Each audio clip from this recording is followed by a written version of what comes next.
going on, guys? Welcome back to another edition of the evolution of Sports Talk Television. It's the Sports Web here, one day away from the NFL draft on a happy edition of the evolution of Sports Talk Television. I'm your host, Peter Blake, your Rolex reporter. What time is it? It's my time.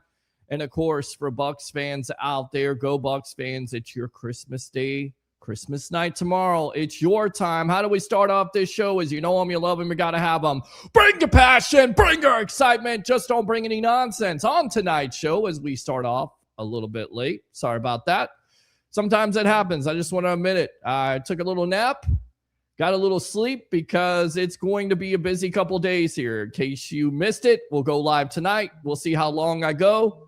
We'll go live tomorrow night. We'll go live on Friday, and Saturday is up in the air. I know how you love NFL draft. I love the NFL draft at this point.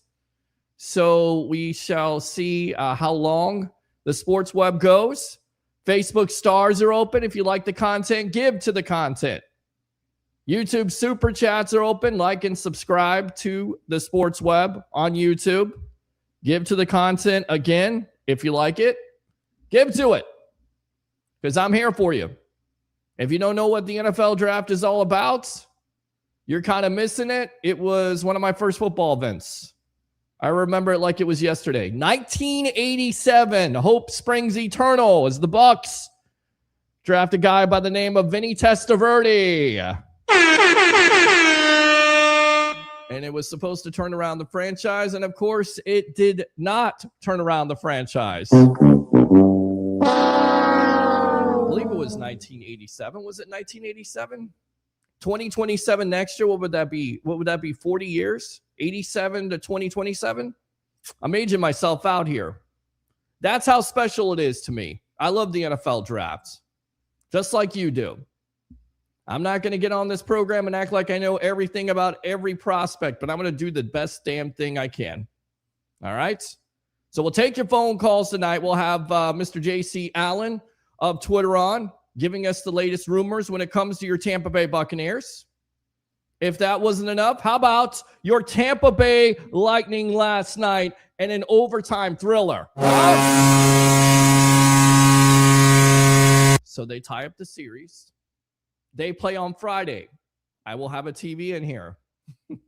It's going to be interesting on Friday night because I'm going to be doing the draft and I'm going to try to rush off of here and watch the Lightning game.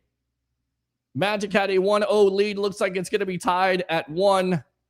The game against the Detroit Pistons in the NBA was tied at halftime. The Pistons have blown the doors off of the Orlando Magic. Orlando Magic. No, no, no, no, no. Last check, 84-64 Pistons. Detroit basketball is killing it tonight. They need to. They have to win the game, just like the Lightning had to win their game. So it's all on the table. Who do you think the Bucs are going to draft at 15? We'll put it out there. We'll get the latest from J.C. Allen, and as always, we'll take your phone call. 727-255-0391. It's 727-255-0391. Special shout-out to the Tribal Troll. Acknowledge me.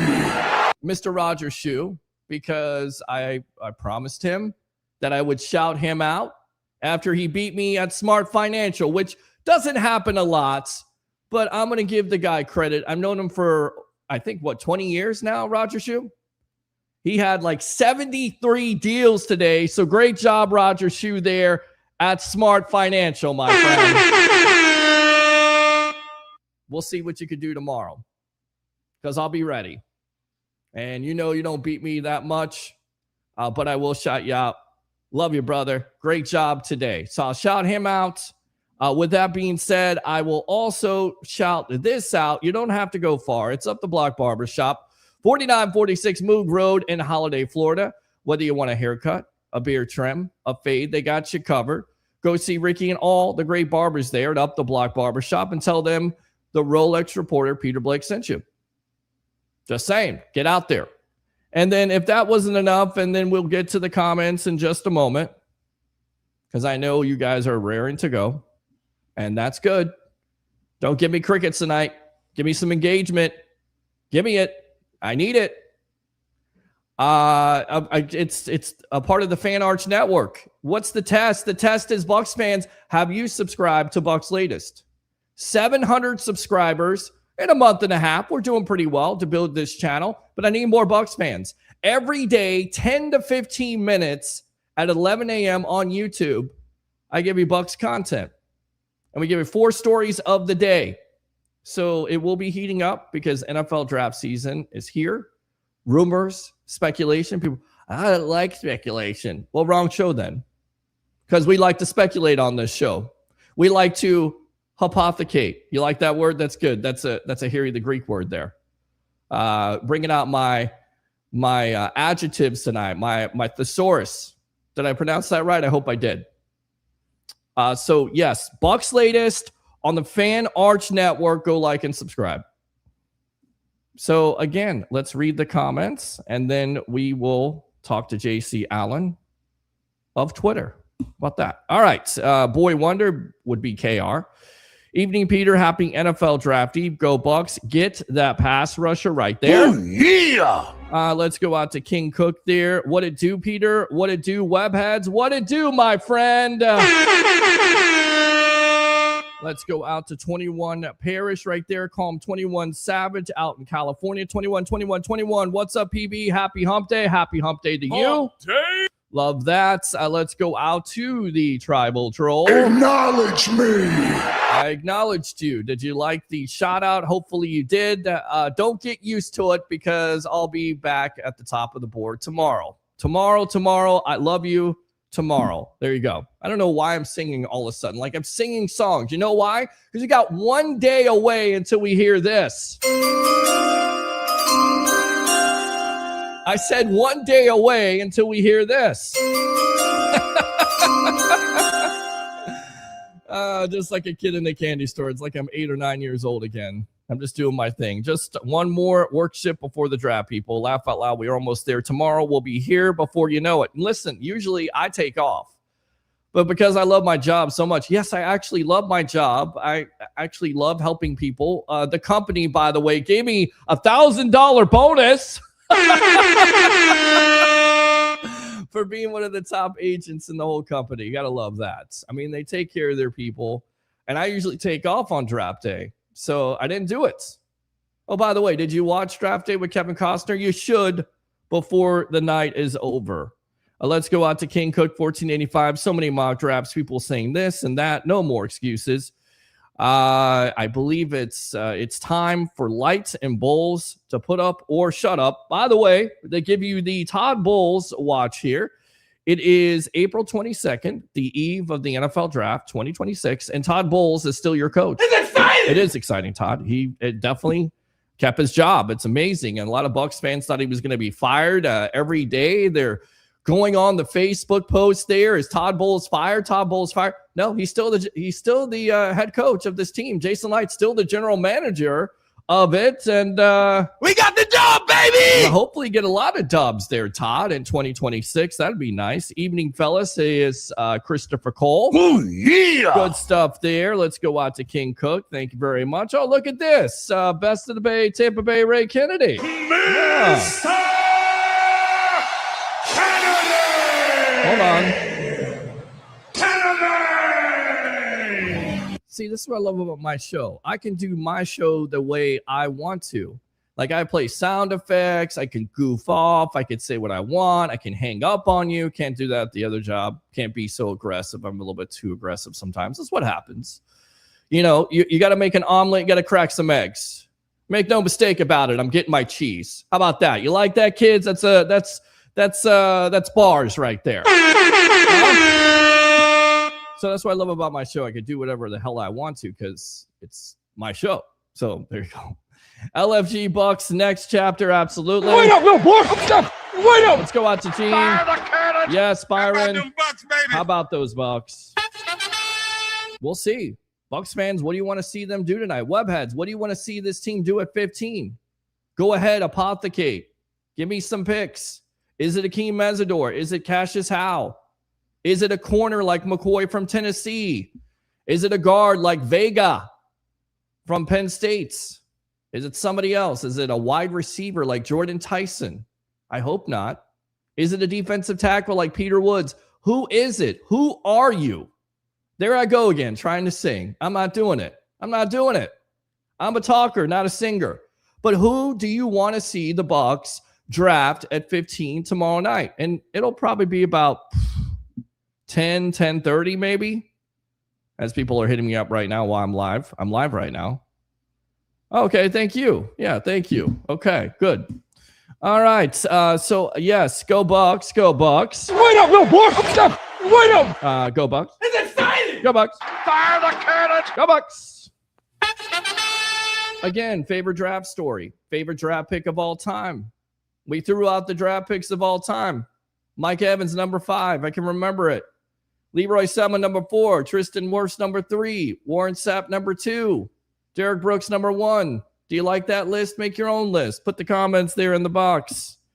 Thank you, Roger. Appreciate the shares. Appreciate you being one of the newest webheads there on Facebook. 24 hours away from pick around 15 or pick around 5. For me to take light serious, I'm getting better. Doing things different. Trade that 15 to get into the top 10. Let's stop playing games. So you would trade up, King Cook. I know who you're going to trade up for. Who are you trading up for? Is it an edge rusher? Is it possibly a Ruben Bain Jr.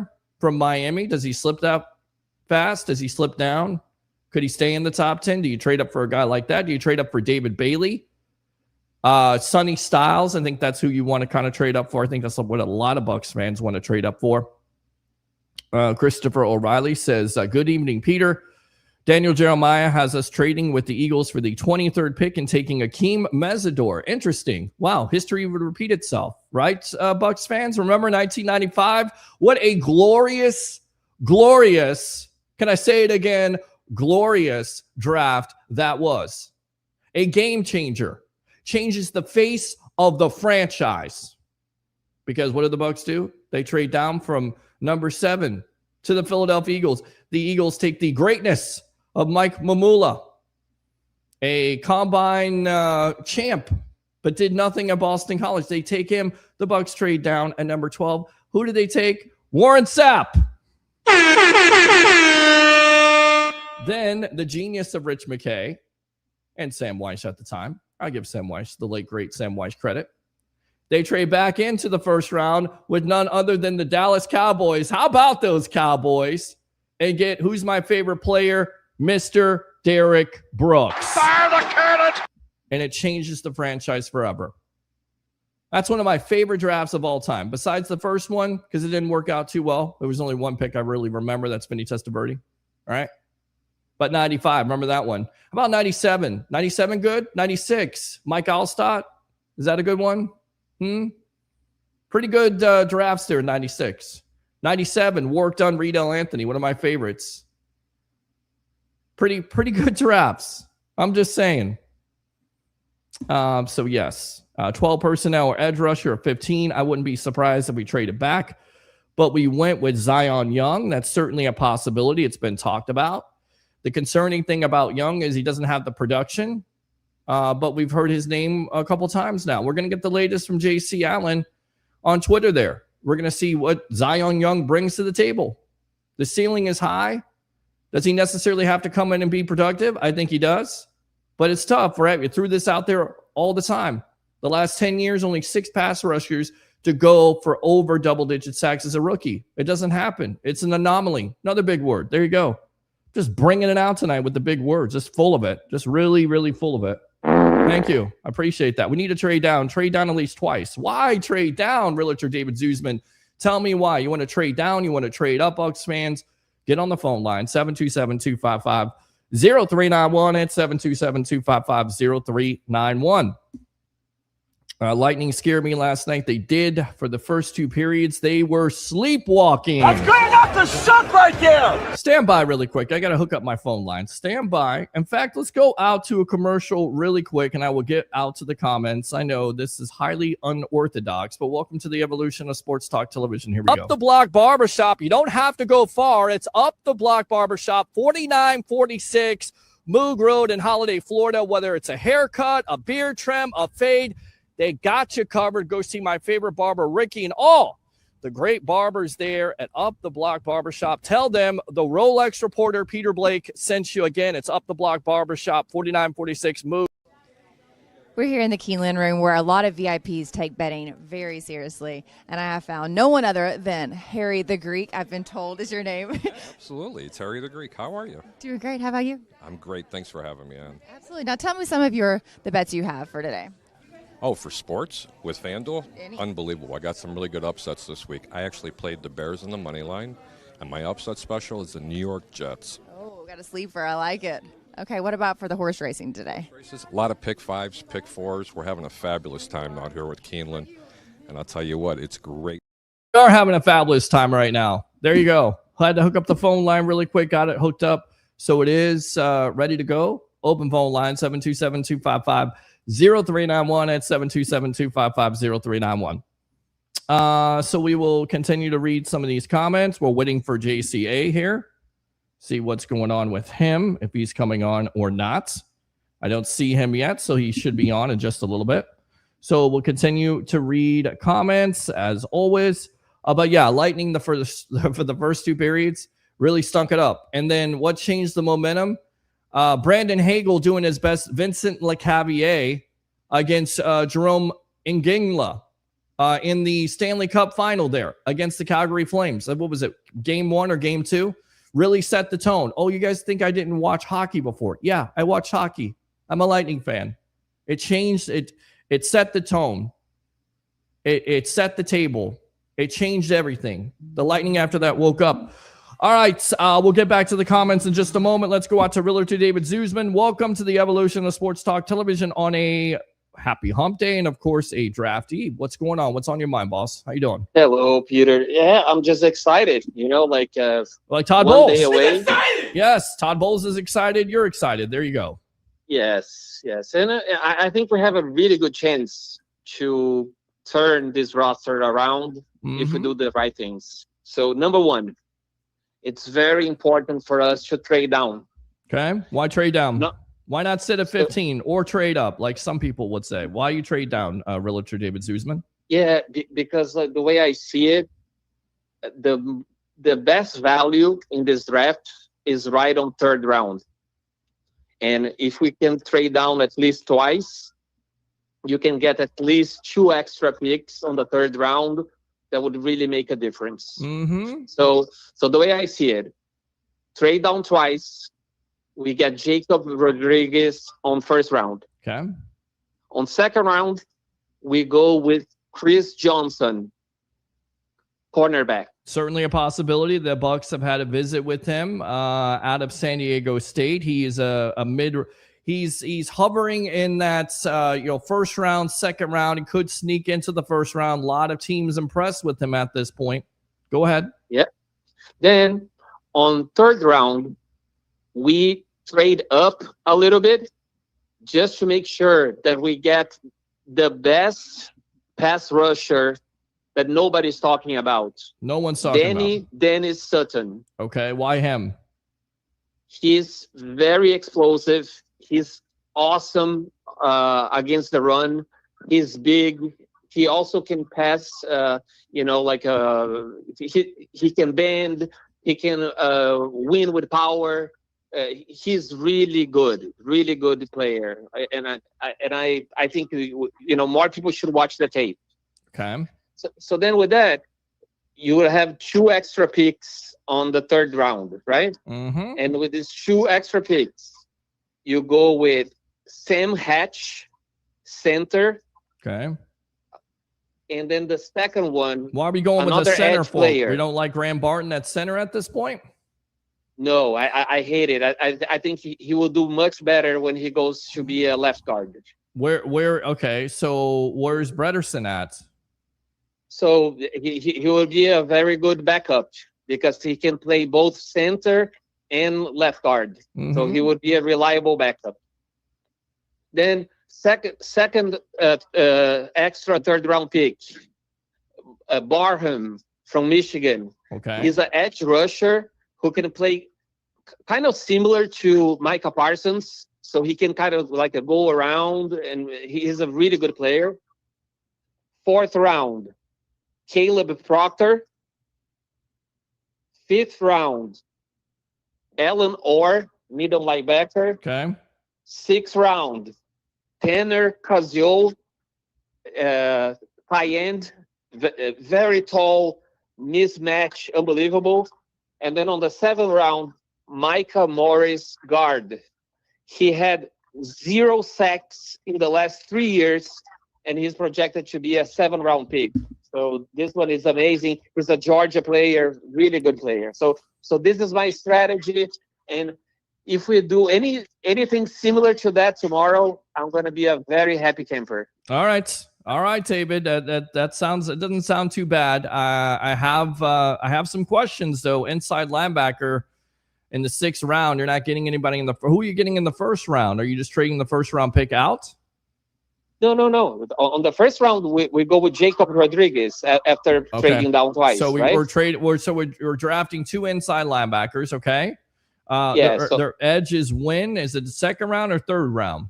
So it's gonna be very early 3rd round or late 2nd round. So we're gonna trade up to get Dennis Sutton, and then the 2nd linebacker would be the 2nd edge would be Barham from Michigan. Okay, all right. I don't hate the plan. I have some questions, but Jacob Rodriguez as your 1st round pick. If you're trading down, that's value there. It fills a need. You address the edge rusher with the Penn State rusher, correct? He's been talked about. You don't necessarily have to get somebody right away that has to come and produce. I think you do, but you do have Muhammad, who you got from Detroit. It makes sense. I mean, that's sound. Okay. All right, Realtor David Zuzman. Anything else, my friend? No, I'm very excited. Go Bucs! Let's cheer up because that we are almost at the draft, and we have to be hopeful. All right, you better be here tomorrow night. We'll start about 7:30, 7:45. Sound good, my friend? Yeah, sounds great. Go Bucs! All right, go Bucs. Go Bucs. Use that 2nd call if you want to. You earned it. He says go Bucs. Go Bucs. Wait up, little boy! Wait up! Go Bucs. It's exciting! It is exciting time. Fire the cannons! How about those Bucs? How about them Bucs, baby? How about it? All right, open phone line 727-255-0391. It's 727-255-0391. Okay. So good plan there. That's how you do it. Come in with the plan. You don't necessarily have to give me 7 rounds. He gave me 7 rounds. He gave me a 7-round mock draft. He gave me a plan. He gave me what he would do as a general manager. That's the question tonight, Bucs. What would you do if you're Jason Licht? Put the comments there in the box here on the Sports Web and all those major platforms, or give me a call up 727-255-0391 and 727-255-0391. 24 years. Yes, it has been. Wow. King Cook 1485. I think we go Bing Jr. or Mesidor or Cassius Howe. It's a no-brainer. If one of the 3 are there, what if all 3 are there? Who would you take? Bing Jr., Mesidor, or Cassius Howe? Put that comment in the box. Good job, Raj says Neptune Nation. Why do I call her Neptune Nation or Neptune Society? She wants to call herself Neptune Nation, I would say. And hold on a sec here. We got JC, Alan in the back. Alex, we're going to hold off on the call. In fact, we'll get JC on. We'll take your call in just a moment. But I call her Neptune Society. Why? Because everybody else is dead, especially when she's on the phone. Great job, Teresa, as always. You beat the pants off of me today. Roger did that good job today. Good job, Roger. We'll get back to the comments in a moment. Let's go out to this guy right here who cut his teeth, started out here on the evolution of sports talk television, the Sports Web, just 6 years ago? Has it been 6 years, my friend? Welcome back to the evolution of sports talk television here on a draft eve. Happy hump day celebration. What's going on, boss? How you doing, JC? It has been 6 years, my friend. I'm doing great. It's, this is my favorite time of the year. I love the games. I love everything like that. But the roster building, the draft, the unpredictability of it, the uncertainty of it, trying to match up, teams with specifically, the Bucs with potential players they could be interested in. I'm all for it. I've got draft day on pause that I'm going to go watch. I put out my final mock today. So excited about that. But yeah, it is I call it draft miss eve. So I'm like a little kid. I don't know if I'll be able to sleep. Well, listen, you're always welcome here tomorrow night if you want to come on. I don't know if you're doing your thing there with somebody else, but if you want to come on, get reaction and stay on and hang out with me because I'll be here. I don't know if Harry's going to be here, but I'll be here with the webheads and we'll be watching the draft together and talking about it and waiting with bated breath on what the Bucs will do at 15. And I think they'll probably pick a 10:30. 10:45, maybe 11. With that being said, let's start out. No, because it's the rounds are now 8 minutes in the first. Picks are 8 minutes instead of 10 minutes in the first round. So it's projected to be a little bit earlier than that, which is good. It will get us out of $1. I'll be at $1 place for the draft, so I can definitely pop on at some point during the live, either before or after the pick for sure.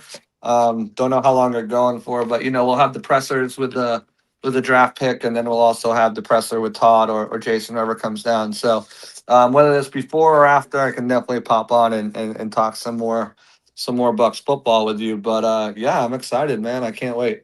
Yeah, you absolutely deserve it. I'm really proud of you. I can't say it enough, man. Again, we started this thing together, and you're at $1 place covering it. It's just amazing, and we're doing our thing now. With that being said, let's go out to Albert Breer of SI.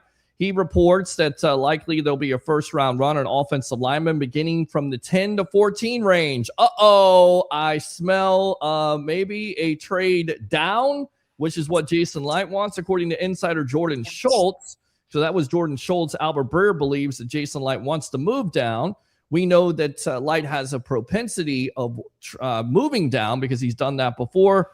The Lions 17, Panthers 19, Steelers 21, Eagles 23, Browns 24, and Bears 25. Oh my, are all candidates to draft an offensive lineman in the first round.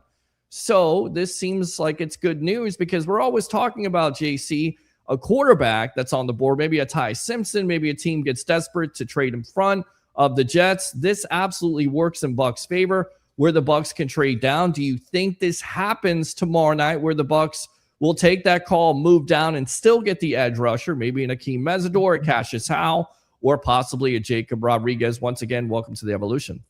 Well, it's funny that you kind of mentioned and we talked about how the length of the first round now going from 10 minutes to 8 minutes per pick.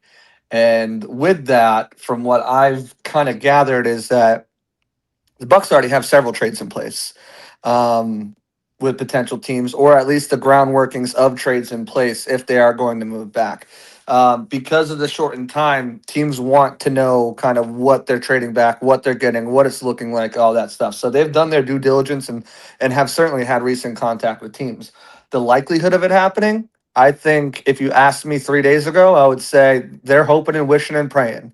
Mm-hmm. If you're asking me today, it's they can leverage a couple of these teams for some pretty good offers here. Mm-hmm. It's just going to depend on how far they want to move back. Now, the tackle thing is really interesting. I also think the wide receiver situation is something too to potentially monitor. Maybe a team wants to come up for one of those wide receivers because once those first three go off the board, teams have them in any different order with Casey Concepcion, Denzel Boston, and Omar Cooper. So, without knowing which one a team has, it's not like it's a consensus across the board which one is higher.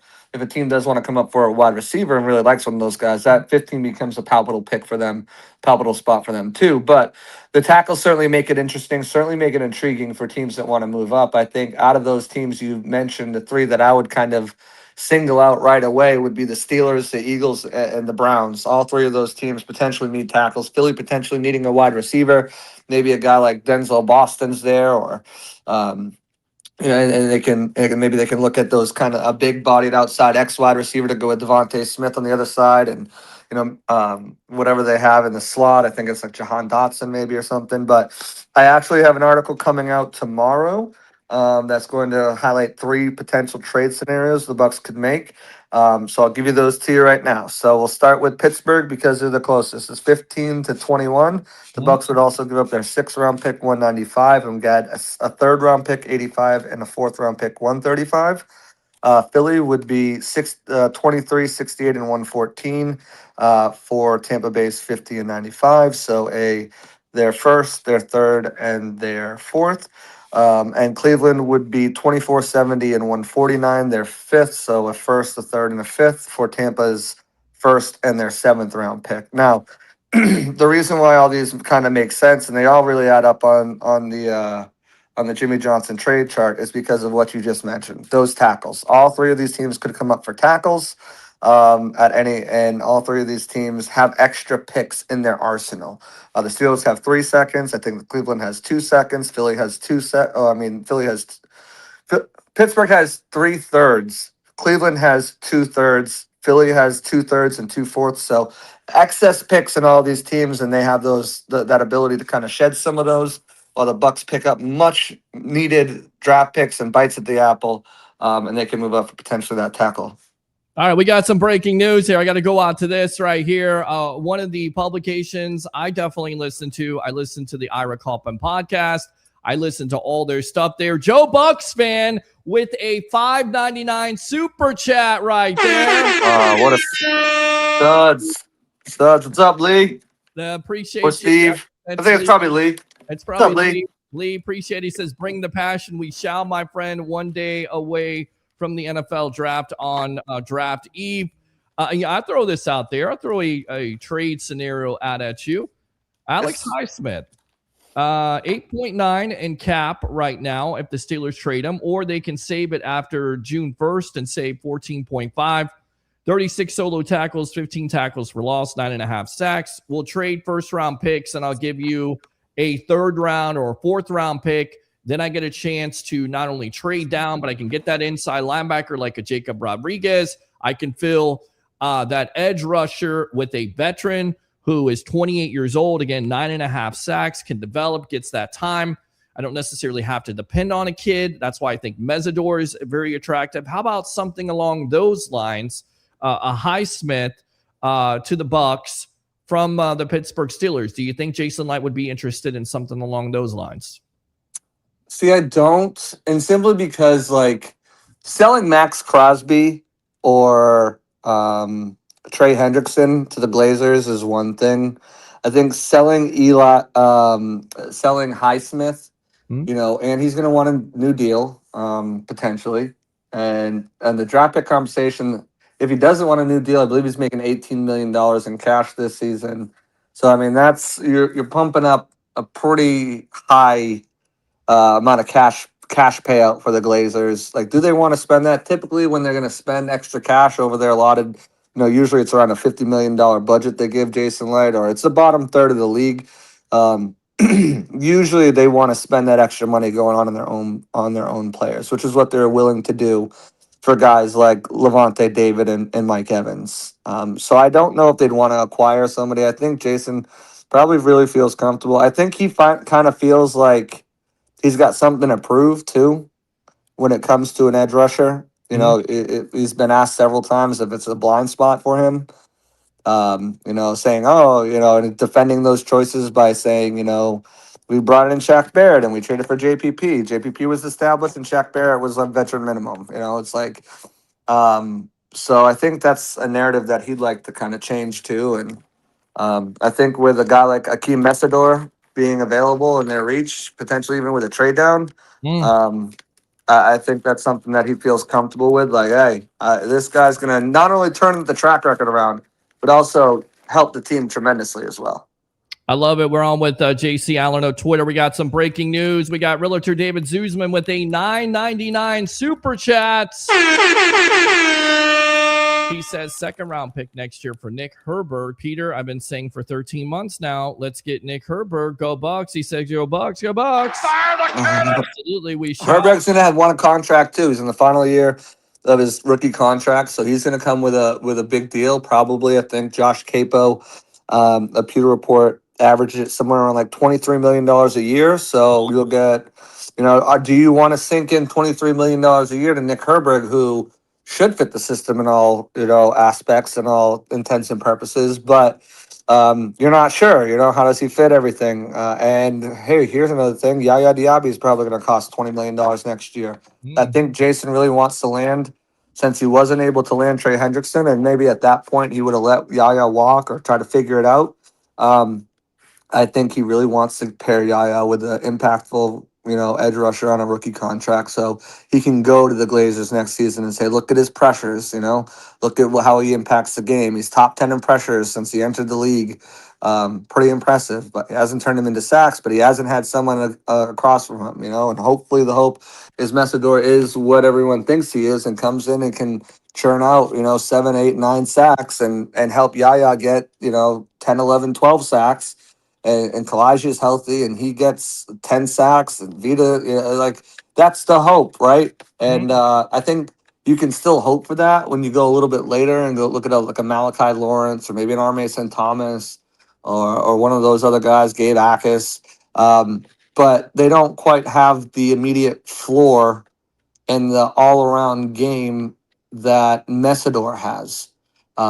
There's limitations against either with the size or against the run or in coverage. Messidor he can do all of that. He's 25. Well, if you get 5 productive years out of a draft pick, I mean that's pretty strong hit rate, even for the first round, and especially when you figure still the average league time in time in the league is 3 years still. Yeah, 3 years, and it goes back to what Booger McFarland said on ESPN about a month ago. He said it best. I mean, listen, if you get 5 or 6 years, that's a lot better than 1 year. It's a lot better than what you got from, Chris Braswell or JTS. And, everything I hear from everybody. Had a woman on, Cass Clayton, the queen of South Florida football, covering the Miami Hurricanes. She said it best. He's most pro-ready. Is that what you see with Messidor? Do you get any inclination that the Bucs are not interested, that Jason Licht wouldn't be interested because of the age? He's never drafted anybody. In fact, he's drafted 3 players in the time there at 23 years old. Those are Vita Vea, Kyle Trask, and Luke Gedeke. So he's been able to draft older players. Do you think Light is looking at somebody to come in right away, which I believe he is? He's looking for production right away. Or are you looking for Keldrick Falk from Auburn, who is definitely a developmental? He's got a high ceiling. He's 20 years old, but the production's not there, JC. I mean, where do you think Jason Licht would go? Messidor? Yeah, I would say Keldrick Falk is probably not on their board. Okay. I don't think they're looking at him at all. He's a bit of a tweener. He kind of, he's not quite big enough. He reminds me a lot of Logan Hall coming in. Yep. Logan Hall was like 7 pounds heavier. But kind of played that 4-3, not really a 3-4. Is he a tweener? Can he be an edge guy? Does he have enough athleticism, or is he more of a 5-tech, 4-eye type of player? I think he's better suited for a 4-3 system, and I think a lot of these edge rushers are. And some of the edge rushers they brought in, like a Zion Young, I think is better suited for a 4-3. I think a Gabe Akis could probably be better suited for a 4-3 defense. So, I don't look at Falk as someone that they'd be like really considering. Now, maybe if he was here in the second round for them, maybe it's something they'd look at, but I'm not sure how that pans out and where he falls. He's one of the more intriguing prospects. As for Messidor, I don't think age is an issue at all. Jason Licht said at the owners meeting, we don't draft with a 10-year plan. We don't have a 10-year plan as a GM and a head coach in the NFL. You really can't afford to think that far ahead. And again, if you get 5 productive seasons, if you get Messidor at 15 and you have to take him and he gives you 42 sacks in 5 years, I don't know what that averages out to, less than 10 a year, and gets a bunch of forced fumbles and tackles for losses, and he's a starter for you until the 5th-year option, and then you're like, oh, you don't want to pay him because he's 30 or whatever. Is that a loss? Is that all that production? Is that count as a loss because he doesn't get a second contract because he's 30? I don't necessarily think so. It's a what have you done for me lately league. And if he can do what he can do, what he's shown he can do in college, and I know the arguments there, oh, he was 25, his body's matured, he's beating up on, younger tackles.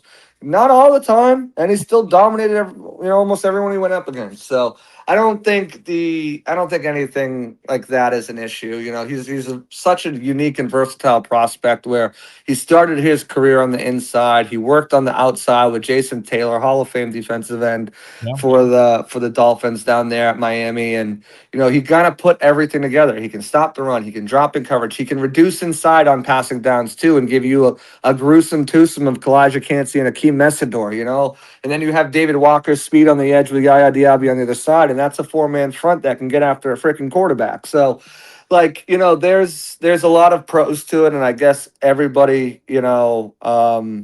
everybody's concerned about the age, and some people are concerned about the foot. Foot hasn't been an issue for like a year and a half. Like, that's not an issue. I don't think that's an issue on anyone's board. But yeah, I mean, I would brace. There's always a chance. Venga Ioane at 15 could be someone that they might look at. I don't really. It makes no sense besides the fact that he's the best player on the board, because it makes a ton of sense because right now, who? Okay, Cody Monk goes down. Who's stepping in? Well, I mean, Dan Feeney, Graham Barton, who's stepping in? But Ben Bredesen and Dan Feeney's going to left guard. Ben Bredesen goes down. Who's stepping in? But you're Dan Feeney. But are you trying to improve the defense? Because we talked about it. You are, but if you improve the offense, here's the thing, and this is why Sadiq made sense to me a little bit. Is maybe the Bucs are saying, hey, this defense isn't a 1-year fix. Like, we can't fix this defense in 1 year. So what do? We make it competitive. We get some big boys, some veterans in here. Yeah, we got a little older, but let's make sure that our offense can just pour points on the board. And how do you do that? Well, you can improve the offensive line, and by improving the offensive line with Ioane, then you also get Ben Bredesen sliding into that reserve role where he's now can play center in both guard spots for you. So if injuries do pop up, you've solved 2 birds with 1 stone. You've improved the offensive line to help keep Baker healthy and upright and give him more time for passing and improve the run game. But now you've also improved the depth of your team too and solved the interior offensive line issue that you either have to address in the draft or maybe, look at it afterwards with someone like Kenyon Green, who they had a 4 workout, or someone else. Because while Dan Feeney did get better, I don't think any fans are clamoring in the chat right now to get Dan Feeney on the field anytime soon. That's true. It's a good point. We're on with JC Allen here on Twitter. I'm your host, Peter Blake, your Rolex reporter. What time is it? It's my time, and of course, it's your time. TikTok just 1 day away, 1 night away from the NFL draft. Kenyon Sadiq, come on. This reminds me of O.J. Howard. I know he's athletically gifted. I get that. I know that Zach Robinson uses a 2 tight end system, but you got Oscar Delp from Georgia. You got some other players, Max Clear from Ohio State. You could draft that instead of drafting first round. Do you buy this nonsense that they're going to go with, again, a Sadiq at 15? Do you buy this? Not at 15. If they trade back and the board dries up, I think it'd be an intriguing situation. Same thing with it's the same case for Ioane, or even let's throw Denzel Boston in there in a trade back too situation, right? Yes. Those 3 guys. I did have in one of my mocks, my kind of get you familiar with the players mocks before my final predictive one came out. I did have them taking Jordan Tyson at 15. However, this was 2 days before his pro day, and since then he will no longer be there. But someone I think they really liked as well, if he was going to fall and the medicals checked out, I think he would have been in serious consideration if he was there at 15. Don't think that will be the case now. We'll see how it plays out. But, I think it's the same thing, like I said, with Ioane, right? Let's make this offense unstoppable. Yeah. And while I don't like Sadiq for the fact that, if you're replacing something on the offense with a weapon, you probably want to replace what Evans gave you. And that's a tall boundary wide receiver who can make contested catches, stretch the field vertically, and also win in the red zone. Because they don't have anyone doing that on that roster right now. It looks like Jalen McMillan and Emeka Egbuka will probably split snaps at the X and the Z at various times and kind of be movable pieces. We know Godwin's not going to play out there because we already seen that experiment and it didn't look good. So if you add a Sadiq, you have this mismatch nightmare in the slot, right? He can line up out wide, but that's not where he's going to cut his teeth. His best is in the slot where he can stretch that seam vertically, carry linebackers and safeties who are mismatches, and be able to make plays with the ball. However, if you put him in the slot, you already have Godwin in the slot. To be honest, Emeka Egbuka should probably be playing in the slot. Tez Johnson and Cam Johnson can really only play in the slot. They played Tez at the Z a little bit last year to stretch the field vertically, but you're just adding another slot to the logjam there. So I think if they wanted to go wide receiver and they trade back, let's say they trade back to recent buzz says the Houston Texans wanted to move up from 28, right? And it would be a haul. You'd get their 2nd round pick and probably a 4th or a 5th round pick in addition to pick 28. that's where maybe a Denzel Boston makes a lot of sense, like a Mike Evans light, right? But otherwise, I agree. I think it's defense. It's either BPA Ioana at 15, or they trade back and then Sadiq, and I think Denzel Boston might come legitimate options. Otherwise, you're looking at Akeem Messidor, or things kind of open up if they can move down a little bit and they still want to target defense if certain players are available on the board. Maybe a guy like a Malachi Lawrence. Maybe it is early enough if, let's say it's like 24 or 25, they trade back. Maybe a guy like Jacob Rodriguez or CJ Allen could be in play at that point there. So kind of see what the Bucs do, but those are some of the names that I think they'd be interested at certain points in the draft.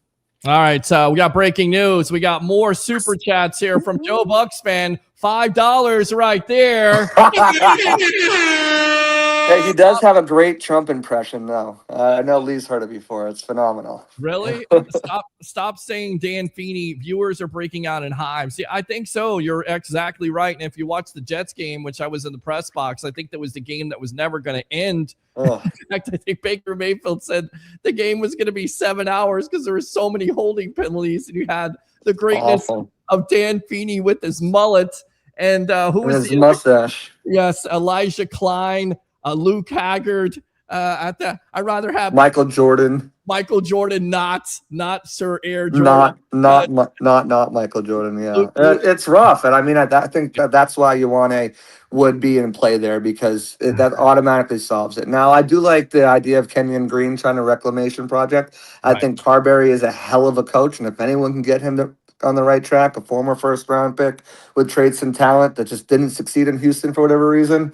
I think, he might be able to do that. And the system is just such a great system that people buy into. So we'll see how that plays out. But if not, interior offensive line in the later rounds, I have, once we get into my mock, if you want to, I have, them taking one in round 5. So. All right, well, we'll hold off on the mock because I know you want to do it. So we'll get to that. But 2 players, Ruben Bing Jr., any chance that he slips the 15 with the off the field? Once again, we talked to Kaz Clayton about this. She swears by him. She went to high school. Good kid, all about football, made some stupid decisions off the field, never criminally charged, but dominant on film. And then Sonny Styles. Is there a chance that Styles goes down, because not necessarily of how great of a player he is, because a lot of people don't need a positional value. So is there a chance that Jason Licht could trade up if Styles starts to fall? Both of those. Yeah. I mean, I wouldn't put it past them. I mean, if Styles is available, I think it's something that you definitely look at. If he's like at 11, maybe it's something you definitely look at and inquire about and see what it will cost. They can't really be in the business of losing picks. But if they think Styles is like a generational off-ball linebacker and come in and just kind of give you everything that you need for the next 10 years, then yeah, maybe it's worth it. As far as Ruben Bain, if he makes it to 15, I don't know if he's necessarily off their board, but I think it'd be like a serious conversation, as much as you can have one in 8 minutes while trying to take trade calls and look at other prospects as well. So, like if they have 20 seconds to spend on a prospect every time, going through when they're on the clock, maybe he gets 40, 50 seconds to really kind of think that through. I don't know. Like I said, I don't know if he'd be off the board, but it depends on what else is there. And at that point, I'm sure they'd have some offers of people coming to move up. And I think they'd rather take the trade back than even kind of deal with the what if, maybe, what so type of situation. Cornerbacks, Jamon McCoy from Tennessee. There's been talk of possibly a medical red flag from other teams. You wonder if the Bucs would be comfortable with that, knowing their history with going after Jamel Dean in the later rounds, knowing their history with getting Benjamin Morrison, who was looked at as a top 15 pick, but they were comfortable with his medicals if McCoy's on the board. Do you think they take a shot? And is there an opportunity for Mansour Delane from LSU, who, by the way, 358 snaps and only something along the lines of 13 catches by the opposing wide receiver and 7 first downs. That is a true shutdown corner. What about corner at that point? Yeah, I don't know if Delane makes it to 15. And again, with the resources limited and the shots, the bites at the apple they need to take, I don't know if they're going to be ones to move up. I think if he was like there at 12 or 13 and it only costs like a fourth or, something like that, maybe they'd be inclined, but I don't think he gets that far. As far as McCoy, I do think they liked him. It's just that knee's questionable, and he's one of these. He's probably going to be this Will Johnson type, this Benjamin Morrison type, where, if he was healthy, based on that 2024 tape, man, he is the best cornerback by far, and probably might have been the best cornerback to come out last year. He is that talented on tape, but again, it's been 15, 16 months since that 20 ACL. He didn't do all the testing at his pro day, his late pro day. He didn't do. He ran the 40 and ran it great, but there are some questions about is this knee going to be a one-time thing? Could it be? I've heard the word degenerative thrown out there on by some people in the know. I don't know if it's that bad, but I definitely don't think he would be on their board in the first round for them. However, if they do move back again to that 24, 25, 28 range, his teammate Colton Hood is a name that I threw out on my podcast earlier that I think there'd be some potential interest in him if they're able to move back and kind of get stuck, don't have an edge rusher or a linebacker they feel comfortable with, and he's there on the board. All right, give me your really quick. I want to go out to this question because somebody's kind of calling you out. So JC thinks pressures are good as sacks. No way, Yaya $20 million for 6 to 9 sacks. Draft 2 this year. Let Yaya walk for that price. But that's not just JC. That's Jason Licht. Jason Licht came out. Hey, it's and the market. Yeah, it's the market. I mean, listen, when you have Jalen Phillips, who is getting $30 million a year. Congratulations, Carolina Panthers. You absolutely overpaid for that guy with the production, and you feel like Yaya will take that next step to not only be a defensive leader, but get some sacks, because I think, getting Al-Quadin Muhammad will definitely help, and getting a rookie there. And also, the biggest key for me is Kalijah Cansey being able to stay healthy. Do we believe that the Bucs are going to pick up that 5th-year option on Mr. Cansey? Yeah, absolutely. I mean, the risk reward is too great. Like, if he goes off and has an incredible season, he's making like $22 million, $23 million next year, and you got to tag him or whatnot. For what it's going to cost, I think it's like 13 or 15, somewhere around there, 14, 15 million dollars. Like, it's almost a no-brainer at that point. He's shown you enough that you want to pick up that option, have that flexibility. For anything other than to have him under contract, it's trade value too. If you do want to move off from him at some point, you have him under contract to do so. So I think it's kind of formality at this point, so we'll see when that happens. I did put out a story like last month or 2 months ago, right after free agency, kind of the wave, about whether they would do it, and kind of I said I think they should. I should probably reshare that. But yeah, let me just address a couple things in the comments real quick. Chris Johnson, Zusman, good call out. He's another one I think in the first round potentially with Colton Hood. To respond to the Yaya thing, $20 million. Yeah, it sounds like a lot, but that's the market. Look what Odefa, whatever his name is, just got. Look at what Boye Mafe just got. Like, that is the market. That you got to stop thinking of. The cap is $150 million. It's going up every year, and the players' price is going up every year, because if the cap goes up, that means the owners made more money. That means they have to spend more money on the players, which means those players of impact, which obviously is quarterback, but edge rusher, left tackle, wide receiver, cornerback, all those numbers are going to go up too. So just keep that in mind when you're like, oh, that's a lot of money for that. And then look at the other side of it and look at, would you rather have Boye Mafe or Yaya Diaby the last couple seasons? I think I'd rather have Yaya Diaby and his pressures. No, they're not as good as sacks, but he also has never had a consistent guy on the other side of him to help push that pocket. And without Kalijah Cansey being healthy most of the time, he doesn't have that interior push as much, because more is being asked of Vita Vea, because there's no one else. They've got Logan Hall or Greg Gaines or Elijah Roberts next to him. So I don't know if Mason Rieger is going to be someone that they're interested. I wouldn't be surprised if they did take a look at him, but I just don't know. Danny Dennis Sutton is not their type. He's JTS 2.0. Bo Stevens. I see some Bo Stevens in the comments. So let's get him. Yeah, I mean, I would throw some names out there. Defensive tackle Peter Woods from Clemson. A couple years ago, looked at as a top 5 pick. Now, because he's regressed, whether it was the players around him, He could be there maybe in a trade down, possibly Caden McDonald from Ohio State. Could they go defensive tackle? I mean, you could go line. I don't have a problem with going line. I don't know about offensive line, but you kind of convinced me. I get where you're coming from there because you had so many injuries last year, and even Graham Barton talked about them staying healthy. But a Peter Woods, a McDonald from Ohio State, are those likely where the Bucs maybe trade down, or maybe they sit at 15 and they have their eye on the defensive tackles? Vita Vea is getting up there. He's 32 years old. Maybe they want to move on from him. It's crazy to think, but you want to get this line younger at this point. So Woods or McDonald.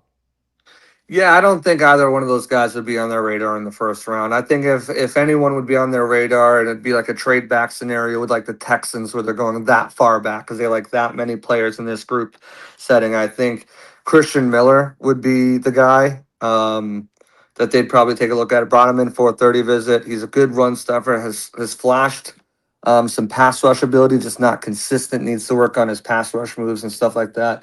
He was my best fit for the Bucs if they do draft a defensive tackle in the first round. I just don't see it happening. I just think the needs and the best players available are going to be at other positions at defensive tackle. And if they don't go one of those needs, edge rusher, or they likely are not going to go linebacker unless it's a trade back in that first round, then I just think that defensive tackle maybe not be the priority in the second round. And by the time they get there, I don't think Christian Miller, Caleb Banks is probably not someone they're looking at. Peter Woods, Caden McDonald, and even Lee Hunter, I don't think are on the board at 46. So you're probably pushing that position off to, either round 3, 4, or 5, maybe to look at that spot, or round 6, and then you're kind of picking, what do we want? Do we want a nose tackle kind of guy who can plug the run, or do we want someone that kind of gives us that Elijah can't see insurance that can be that penetrating 3 tech, maybe terrible in run defense, but we're only putting them on third down anyways to rush the passer because we need some juice. So it'll be interesting to see what they do. Penn State kid comes to mind. I believe it's Zach Duran. He's a Elijah Cansey type of player. But, from, again, Todd Bowles' comments, and we're on with JC Allen on Twitter, they want to get bigger up front. They've done that this offseason with the Ashawn Robinson with the 1-year, $10 million contract. They also want an edge. They bring back Nacho. They have Elijah Roberts at this point, so they want to fortify that line. So it certainly seems like they want to get bigger and get that nose tackle type, but you just never know. Go out to your mock draft here, man. And like I said, I want you to chime in anytime you want tomorrow night. I know you'll be at $1, but don't forget about us. If you hear any insight, if you hear a trade up, if you just want to come on because you're bored, because I know, there. It's a waiting game. It's a waiting game. So if you're going to wait, go somewhere, get on the Evolution of Sports Talk Television, talk about draft until it happens, and then do your thing. But give me your mock draft, my friend. And if you want to answer some of these questions, because a lot of people have some questions for you. Yeah, shoot these questions out. I'll start with this. Rodriguez and play for the Bucs in the second round. I do think he would be. I don't know if he'll get there. I know the Bills have done some homework on him. The Panthers like him. Luke Kuechly basically gushed over him all on their podcast over there. I don't know if 19 is a little high for him, in my opinion, but I don't know if he makes it there at 46. It would have to be a situation where maybe they trade back in the first round, pick up some extra draft capital, and move up from 46 into probably the late 30s to be able to have a chance to get him. But, they could also go, and in my mock draft, I'll get into it, but they could also go in a different direction. They did sign Alex Anzalone to replace, Levante David as that money linebacker, that Mo linebacker on that side. But they do not really have that Mike linebacker. They brought in Christian Roseboom. They have Servassier Dennis. I don't think many fans want to see either of those guys on the field. So they could go with more of that kind of downhill presence, which is like a CJ Allen or one of the guys I have in my mock. So let's get into that. Appreciate it. My mock draft is over on X. If you guys are on X, Twitter, whatever it is, it's all just go to my profile, at JC on NFL right there. You can even Google search it. It'll probably bring it up. But it's all in the articles tab under my profile. It's pinned to my account too. But if you want to see my write-ups and why I picked them. But first round, I have them doing a trade back. Again, we talked about this. Some of these options they have. I think Philadelphia makes a lot of sense. They're going to have to try to leapfrog the Detroit Lions, potentially. If they're looking for a guard or a tackle, they're going to have to get up against the Steelers, potentially. Other teams trying to trade up too. So I had them moving up. They're going to give up their first round pick, number 23, their third round pick, 68, and their fourth round pick, 14th, with the Bucs giving up 15 and their sixth round pick, 195. With that first pick, I've got them taking Akeem Messidor, the edge out of Miami. We talked about him earlier in the show.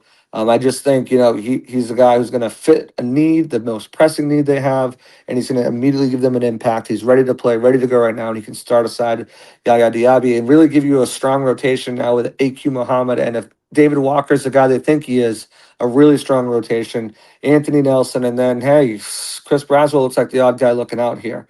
In the second round, here's where it gets a little crazy. D'Angelo Pons, the cornerback out of Indiana. Love this 46. move. Love this move, and I'm going to tell you why. A lot of Bucs fans go, he's too small. Watch the tape.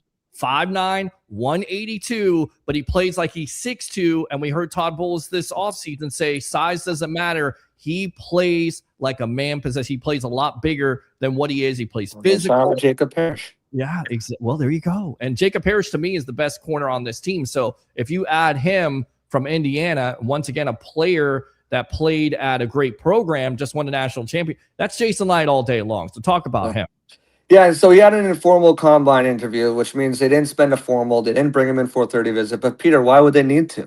Right. They have a ringer in the building with Chandler Whitmore, the new quarterbacks coach who was the OC at Indiana. So he's kind of flown under the radar for a lot of Bucs fans. But I think this is someone that they'd really, really, if he's available at 46, and there's talk he might not be because a lot of people just turn on the tape and they fall in love with him.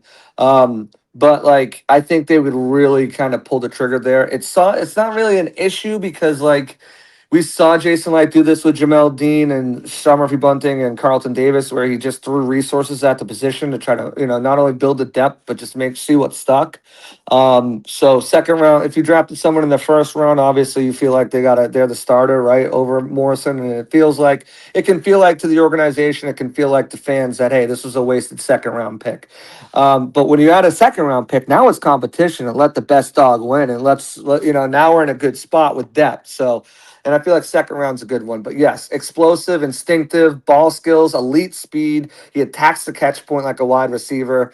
Relentless competitor. He's 5'9". He's got sub 30-inch arms, but he'll struggle with some physical wideouts, especially in press off the line. You don't want to play him in press, but if he's got to come down, he can struggle with those guys. But I mean, you can put him up against anyone. He had some amazing reps against Jeremiah Smith, shut him down pretty well. Yes, the generational wide receiver that will be out next year. I just think he'd be a perfect fit for them. I don't know what his long-term outlook is on the outside. He'll probably move in the inside and let Parrish play outside probably or compete with Morrison for that spot. But, he does offer that versatility to be able to play on the outside too. So I really like him a lot. I mentioned fixing the linebacker position and getting that downhill Mike guy at pick 68, the one we acquired from the Eagles in the first round. I went with Josiah Trotter, the linebacker out of Missouri, 6'2", 237. He's an explosive downhill thumper. He's quick to process against the run. He plays violence. The Bucs just talked about violence. They wanted to get violence back on this team in their what is it called? The crew, their YouTube production over there. They talked about. He's got NFL bloodlines. In the current. Yeah. His coverage ability is a work in progress, but he just turned 21 6 days ago or something like that. He's not super athletic, but again, he's got plenty of room. When you look at this draft, it's full of 23, 24, and 25-year-olds. To get a 21-year-old now in the NFL is going to be quite rare with NIL money coming in and with, we're at the end of the COVID years. So I just think he brings that physical downhill profile that Bowles has been talking about all offseason. And now he gets it. He can come in and compete with Roseboom and Dennis right away while he develops into a more complete linebacker and probably steal those first and second down reps from those guys. So I think he'd be a great addition to pair with Alex Anzalone at the Mo. Absolutely. And that's, of course, Jeremiah Trotter, who Philadelphia Eagle killer for all those years. The bloodline definitely killed the Bucs. Bucs picked him up when he was washed up at the time. But I remember so many years with him being with the Eagles, absolutely killing them. So we'll see if that definitely works. I like everything you're throwing out there so far, JC. Continue. Yeah, in the third round at pick 77, the Bucs' original pick, they take wide receiver Bryce Lance out of North Dakota State. 6'3", almost 6'4", 204 pounds. This kid can fly 4.34 speed. He's a natural downfield threat. He's got great tracking ability, can catch it over the shoulder. Excellent contested catch receiver, reliable hands. He had like 5 drops in college. The level of competition is a question at North Dakota State, but he's also loyal. He had opportunities to go to Power 4 schools and chose to stay there. He needs to fix his route tree. He needs a little bit more refinement and development. And his release package against physical corners needs some work. But back-to-back 1,000-yard seasons, 8 touchdowns last year, 51 catches. He's just listen. He's not going to be confused with Mike Evans by any means. I don't think anyone. But he at least starts that process of trying to replicate and replace some of the skills that he brought to the outside. So he gives Baker Mayfield that end zone back shoulder fade, that contested catch on third down boundary threat that can, unlike Mike Evans, has the speed to really stretch the field at any time. Makes lots of sense. I love it. I absolutely love it. What else? We talked about that 3-tech defensive tackle. I got him in the 4th round with that extra pick from the Eagles. Grayson Halton from Oklahoma. He's undersized, 6'1", 285, but he plays with a relentless motor. He's a disruptive interior defender. He can shoot the gaps quickly. He's very smart, knows how to work well on stunts, doesn't take snaps off. 8 tackles for loss, 4.5 sacks last year. It lived in the backfield. The other 4th round pick, we took tight end Nate Borkircher from Texas A&M, 6'5", 245. This guy is under the radar. He's a nasty blocker. He was super underutilized at Texas A&M, but part of the problem too was their quarterback sucked. Couldn't get him the ball.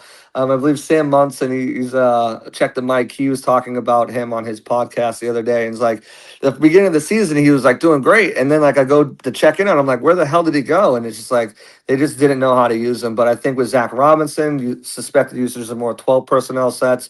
You get a guy who can be a blocker, an asset as a blocker, but move around the field too. Like you can line him at H-back, you can line him at the F, and like he can do different things. And then this way, when you go into 12 personnel, it's not an immediate tell when Payne Durham or Ko Keefe come on the field that hey, you're going to run, and you don't need to divert resources to these guys in the passing game. So I think he'd be a great addition. He's being slept on right now.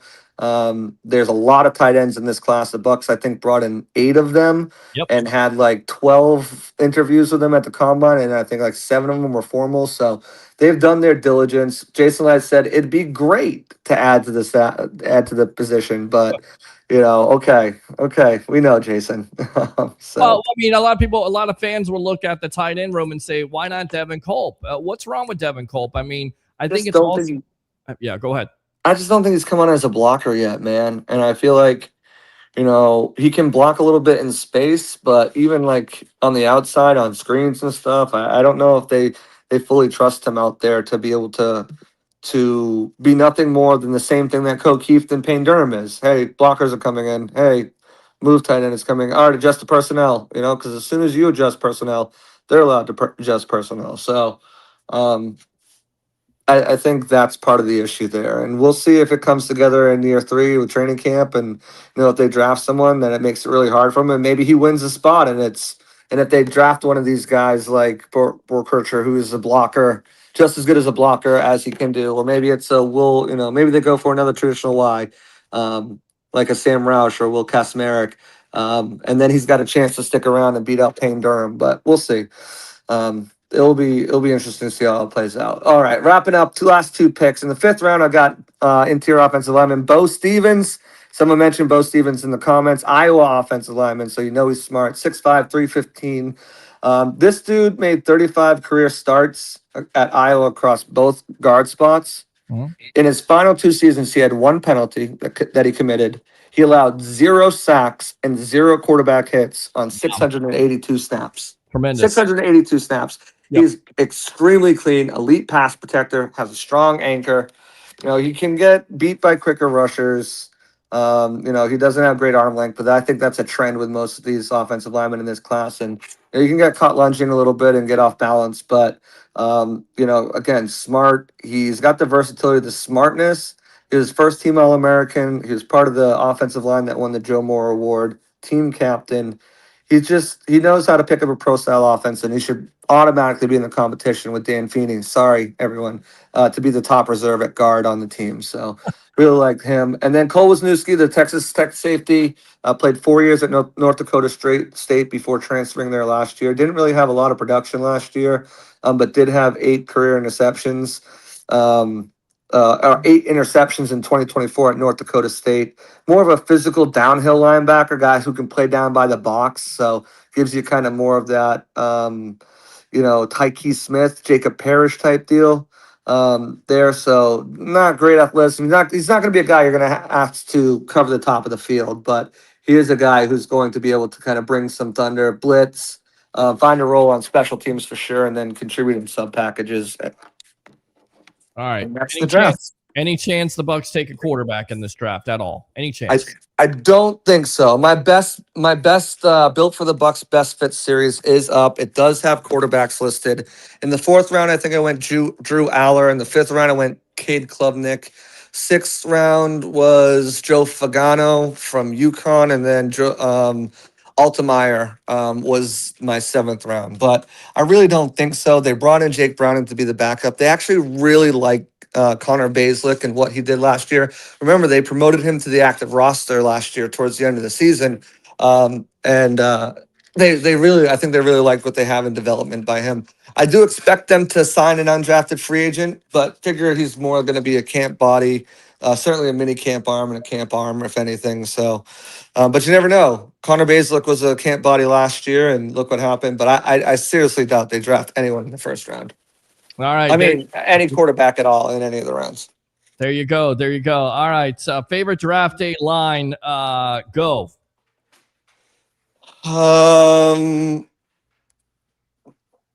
It's the obvious one. I want my picks back, and I want David goddamn Putney. Yes, that's what I'm talking about right there. Yeah. I mean, anytime during draft season when you want something, it's David goddamn Putney. Yes. You list your demands, and then if the last one's not David Putney, then you're not doing it right. Or, enjoy your pancakes. That's how he's looking at it. Enjoy your pancakes.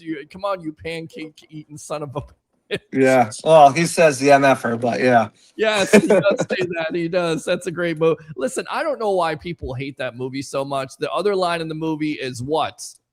When you what's the paper say? Oh yeah. Sunny Styles, no matter what. Sunny Styles, right? Sunny Styles, no matter what. No, Vontae Mack, no matter what. Vontae Mack, no matter what. Who is, in your opinion, the Vontae Mack, no matter what? Is it Akeem Mesidor for the Tampa Bay Buccaneers? Yes or no? Or is it Sunny Styles? Like you gave it away there. Yeah, I mean, if they could be in that range and could get Sunny Styles, it'd definitely be him. But I don't think he's in that range. I think it's Mesidor. I think if you don't feel like you can trade back far, if you have a trade back scenario and you think you're going to risk losing Mesidor, I don't think they would do it. I think this team really likes what he can bring to the defense. I don't think they're super concerned about the age at all. And again, he's an impact player, and a lot of people say, well, he played across Bain. Well, Bain played across him too, and I don't think that's talked about enough. He really came on in his final year there with the coaching he had, and I think that's going to translate really well. He's coming from, a coach who played in the league at a very high level to a coach who played in the league at a very high level, and I think they're going to be able to get the best out of him. Yeah, and hopefully they do. Mekhi Lemon from USC at 15. I don't see them drafting a wide receiver. They don't need a slot, man. Yeah, there's some slots I like in this draft. Deion Burks, Cyrus Allen. There's a couple guys that I really like in this draft that are good slots, but they just don't need one. They have a logjam there already. You got to look at the X wide receivers, the boundary guys, and I think that's where they'll target. A guy like Bryce Lance, maybe, in that 3rd round can make a lot of sense for them. And Denzel Boston, and I love Michael Trigg. His catch radius for Baylor is just tremendous. Brent says, I wouldn't get too excited about Michael Trigg in Tampa at all. I wouldn't think there'd be a homecoming. There's actually some buzz that he might not have a home at all come pick 257. Wow. Well, maybe the Bucs pick up the phone there for undrafted free. They love those undrafted free agents. Jason. I mean, undrafted free agent, you're talking a different story here, but I wouldn't expect Trick to go anywhere near what anyone thought he would at the beginning of this process, which was like around second or third round. I think he's closer to sixth, seventh priority free agent. Yeah. All right. Brent says Drew Lair would be a threat to Baker Mayfield, so they're not going to draft him. He is a Baker Mayfield hater. Last question. What's the timetable you think that Baker Mayfield is re-signed where Brent absolutely pulls out all his hair here on the sports web because he hates Baker Mayfield? I think they would love to have something done after the draft before training camp. I definitely think that would be a goal. It's really going to depend on if Baker wants something done. Does he want to bet on himself? He's done it his entire career. If he bets on himself and has a 2024 season, he's going to make $50 million a year. If he doesn't, the Bucs probably come in somewhere around 42, 45, pitch him the no sales tax, picture him, you're the face of our franchise, pitch him as, if we want to, look at what Brady did. He did it best. If you want to remain a competitive team and your ultimate goal is to win Super Bowls, will you take a little bit of less, so, as a quarterback, it's either a pride, sometimes an ego pride thing, to have that. But I think Baker's got a lot out of them. And besides, he's making so much money off his endorsements and stuff like that. Like, that's another avenue that star quarterbacks and franchise faces quarterbacks get. They get all those endorsements. And someone as big as Baker, who's a former Heisman Trophy, who's got that attitude, that swagger, that working man's attitude, people are always going to relate to Baker Mayfield unless he does something horrific. So I think, he'll always have that avenue to add additional income. It's just, does he want to be paid as one of these top guys in the league and bet on himself? Or does he just want security after just having a kid and long-term financial, and he loves it here and he wants to be here and he understands all the situations that go into it? And if he does, then I think something will get done probably before the start of the season. If he doesn't, then we're probably looking at maybe a franchise tag game or maybe a conclusion sometime during the season or potentially after the season. Yeah, and I love Brent's comment. I don't hate Baker Mayfield. Yes, you do, because that's the only thing you talk about. You talk about how he's not tall enough, how he's never won a critical game, how he doesn't win any primetime games for this team. You go, I don't hate Baker Mayfield, Peter. I'm just not a blind Bucs fan. I mean, 95 touchdowns and 37 interceptions is nothing, again, to sneeze at. This is a quarterback that is putting up great numbers at $30 million, and you want to get rid of him for a rookie quarterback, and you don't care if you're rebuilding or not. It's just nonsense to me. JC, appreciate the time. Go ahead and promote yourself here on The Evolution, and we'll see you tomorrow night, my friend, all right? Yeah, absolutely. You guys can find all my work over on Twitter, X, whatever you want to call it, at JCL NFL. Again, go to my profile and on the tab, there's a little articles tab. That's where all my written work is. I've had 5 podcasts in the last 7 days go up with some of the local draft analysts or from locally. John Ledyard, Trevor Sikkema was on the podcast. Wow. Michael Pless of Real Bucs Talk and Josh Capo of Pewter Report. They were all on breaking down prospects. We did some mock drafts. Tonight we went over my mock drafts and my best fits. Again, those are my best fits for the Bucs in each round at each position. Last year I hit on 5 of them of the 6 total draft picks, and I got 1 in undrafted free agency. I predicted Logan Hall, Kate Otten, and Rashad White to the Bucs. I also predicted Jacob Parrish in the 3rd round last year. So I've got a pretty decent track record if you're interested in seeing who I think the Bucs could pick and who I think is realistic options for them on the board in each round. Go check those out over there. And Pirate Parlay Podcast on YouTube. Check that out. Grasshopper, you're learning well. I mean, for 6 years, man, we've been doing this thing. I appreciate your time as always. We'll see you tomorrow night. Keep on killing it, my friend. All right? Absolutely. Thanks, buddy. Talk to you soon. Mister. All right, brother. See you later. Later. All right, Vontae Mack, no matter what. JC Allen. Did he go long? Absolutely. And I knew he would. And that's what we want here. We want content. And I know there's somebody complaining in the chat that, all you're talking about is the draft tonight. But I hate to tell you, like there's, by the way, 56 people watching across all the media platforms. So thank you very much to that. Yes! Yes! And guess what they want to talk about? Like, again, if you want to talk Lightning, call up and talk Lightning. We'll talk Lightning. I watch the game. I'm a fan. Okay. But I give the people what they want. And this is draft eve. So if you want to talk NFL draft, it's out there. If you want to talk Orlando Magic, because they lost, and I don't know if you want to talk about that. If you want to talk about your favorite team not being the Tampa Bay Buccaneers and who you think they're going to draft, the phone lines are open. I give the people what they want. And of course, you follow up with complaints. Instead of complaining, YouTube Super Chat. Follow the lead of Joe Bucs fan. Follow the lead of Realtor David Zuzman. Like and subscribe to the Sports Web on YouTube. Friend me on Facebook at Peter H. Blake. Follow me on Instagram Live. I guess it's pblake1003. On X, whatever it is this week. On TikTok. Go to Bucs Latest. Like and subscribe to that. I give you what you want. You give me what I want. Just don't give me this. Please don't. I can't take it. All right. We'll go out to these comments. We'll read these comments. We'll get into some of the more of these stories. We'll get your opinion. Alex, if you want to call back, anybody else want to give me your pick? What should the Bucs do? Should they trade up? Should they trade down? Who should they take? Should they take a guard if he's on the board and I own from Penn State? Do you take a corner? Do you take Mesidor? Do you take Cassius Howell? Do you take a Keldrick Falk? Do you take a Kenyon Sadiq? I don't know why, but I guess you could. Open phone line, 727-255-0391. It's 727-255-0391. And you know who the person that complains. You know it's not Brent. Brent will complain about Baker Mayfield, but at least he'll give me some content. You know who it was. The pessimistic one, Mr. Joe Sway. That's the one who complains. And he's probably not going to call up. And that's okay. Complain all you want to. Do your own show. All right, let me go out to Alex. Alex, welcome to the Evolution. Good evening, Peter. How you doing, buddy?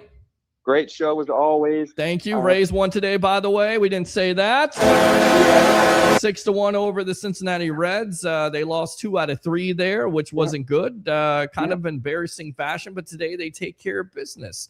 Your favorite pitcher, by the way. Call in, I'm going to break down each sport real quick. Well, listen, I'm going to tell you something. You were wrong about Nick Martinez because that I know. was I'm going to go over that just real quick. Yes. Just real quick. Talking about the Bolts real quick. Let's hit each sport real quick. Go for 3 minutes apiece. Go for it. The Bolts real quick. Man, we had a lot at stake yesterday, man. Going into that game last night, there was a lot that had to be done that hadn't been done in seasons. Talking about the Bolts not winning at home, the Bolts went 12 playoff appearances, right? 12 playoff appearances without a home win. Correct. My God, did this Bolts team have an urgency into that game. Also, Nikita Kucherov. Thank you. Wrap around. Yes. Finally. Scored, and I think also 13 playoff appearances. I think it was 16. I think his last goal going into that game was back in 2023. That's the last time he scored. You need Nikita Kucherov. He's a sniper. Yep. On top of that, you need to win. You checked all 3 boxes in yesterday's playoff win. And man, what a game. Man, I told you 2 weeks ago that number one, in order for the Bulls to be successful, Brandon Hagel had to be healthy. Not only was Brandon Hagel healthy, not only did he get his own rebound and shoot a missile to score the first goal to get the Bulls on the board, but also the moment he fought Tabowski, it amped this team up, and we went into that third period. Nikita Kucherov got his goal. We went into overtime, and you've seen a 360 whole different Bolts teams. Agree. What a game yesterday for the Bolts. And they also made an adjustment for Eric out there because Eric wanted to fire John Cooper after the first game, and I get it. Yeah, he's done. You Lightning fans, you need to calm down with firing John Cooper because he made the necessary adjustments. Would never happen. That is not. If you're a Lightning fan and you're suggesting you fire our head coach, get out of this. Yeah, get out of here because the adjustment. I'll be a Panthers fan. Well, listen, the adjustment I think they made, and you can correct me if I'm wrong. And again, I don't claim to know everything about hockey, but I felt like They were playing less zone, less Todd Bowles zone, and more aggressive man-to-man action where they were being aggressive, to where they held the Canadiens to 0 shots in overtime? 0 shots in overtime. 0 shots in overtime. Completely dominated. Yes. They dominated Yes. that overtime. Correct. That overtime period. Yes. And on top of that, when John Cooper made that third period, timeout, if you would have watched, he made it like 11 minutes left of the third period. He pulled a Marty St. Louis from the previous game where he called that timeout. It was smart for the Canadiens on overtime, and it gave his All-Stars a chance to breathe. And unfortunately, the Canadiens sinked an overtime winner against us in game 1. John Cooper, all he did was do a complete same thing he did. The Canadiens did in game 1. He took a timeout. He gave the Bolts a chance to breathe. Alex, this team looked completely different going into overtime. Can you hold on a second? Let me put you on hold really quick here. I got a call here. Hold on. Stand by. Let me have you finish your point. Stand by.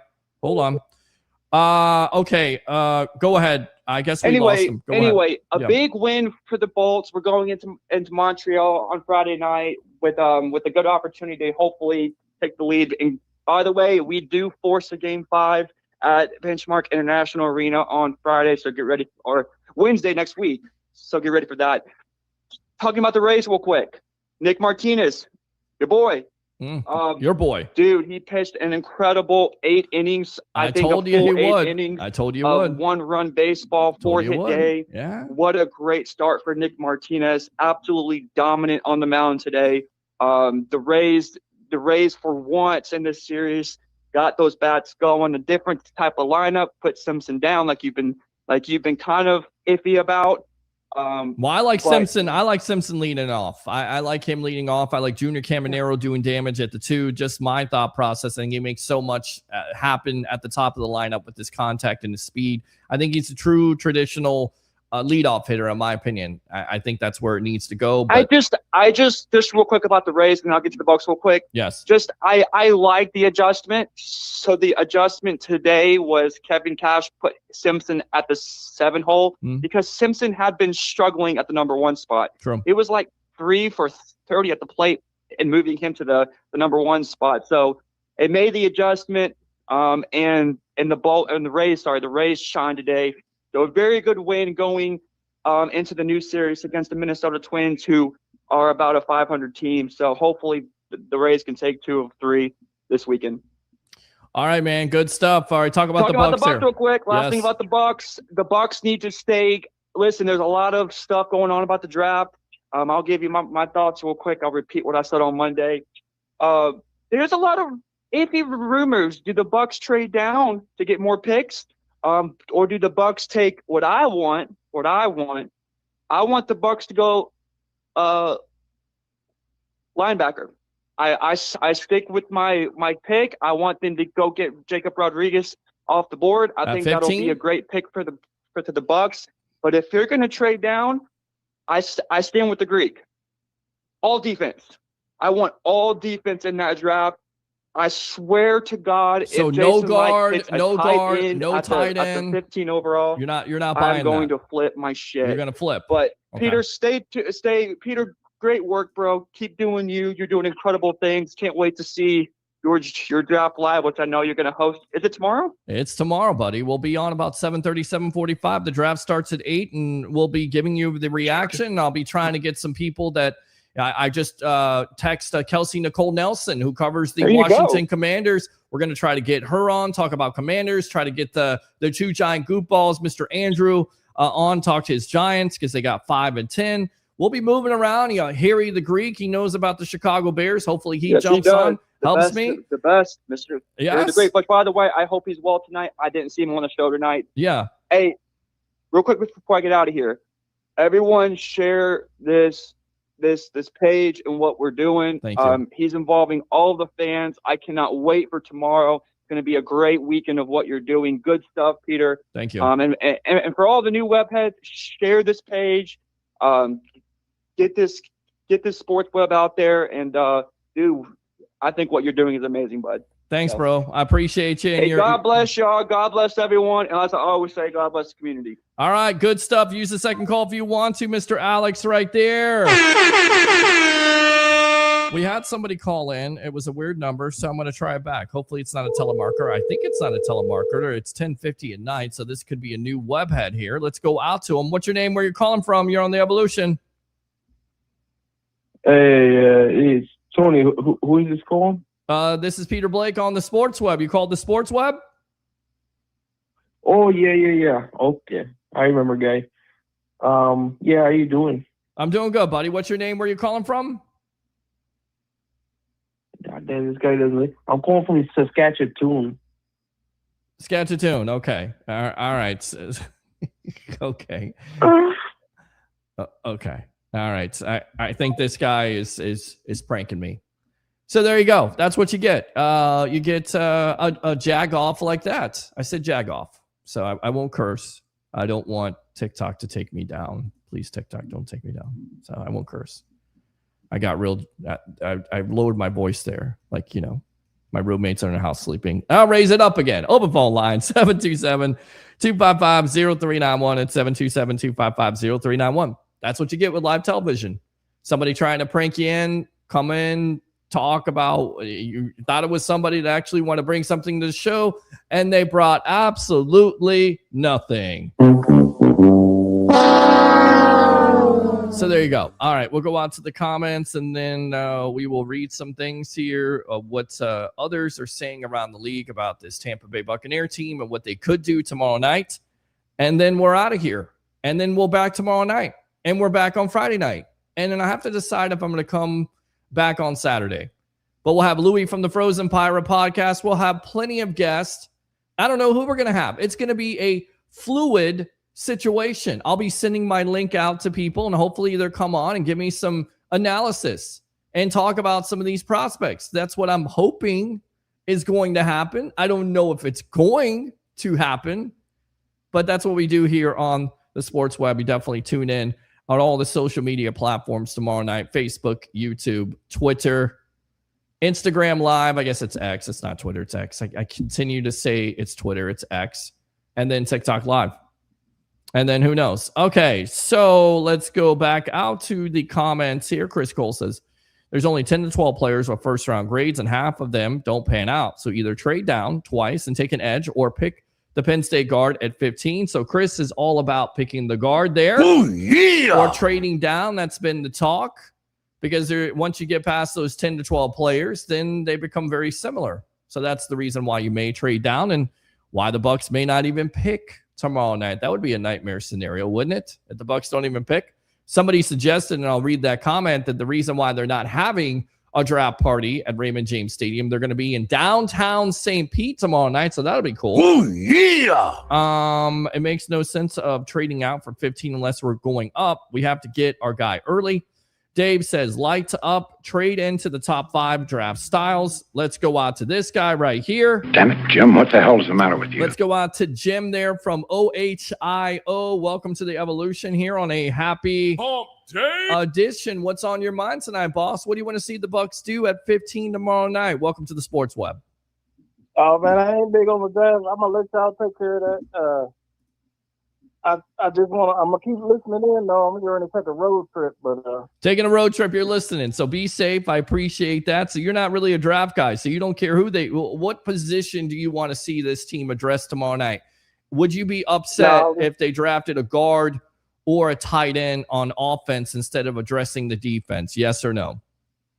Well, they don't pay me enough to decide, but I would say try to pick up some defense. Well, your opportunities on here on the Sports Web. You're the one that's talking right now, so you could say whatever you want to. You could be disappointed that they don't draft it. I won't hold that against you. I like to pick up that Miami guy. Everybody's talking about. So Mesidor, you're okay with his age, 25 years old? Okay. You think he's going early, or you think they're going to wait on him? I think he'll be there because of the age situation. I think it's a mistake because, again, that you turn on the tape, 12.5 sacks, completely dominant. I don't care if Reuben Payne Jr. was on the other side. He held his own. He was dominant against top competition.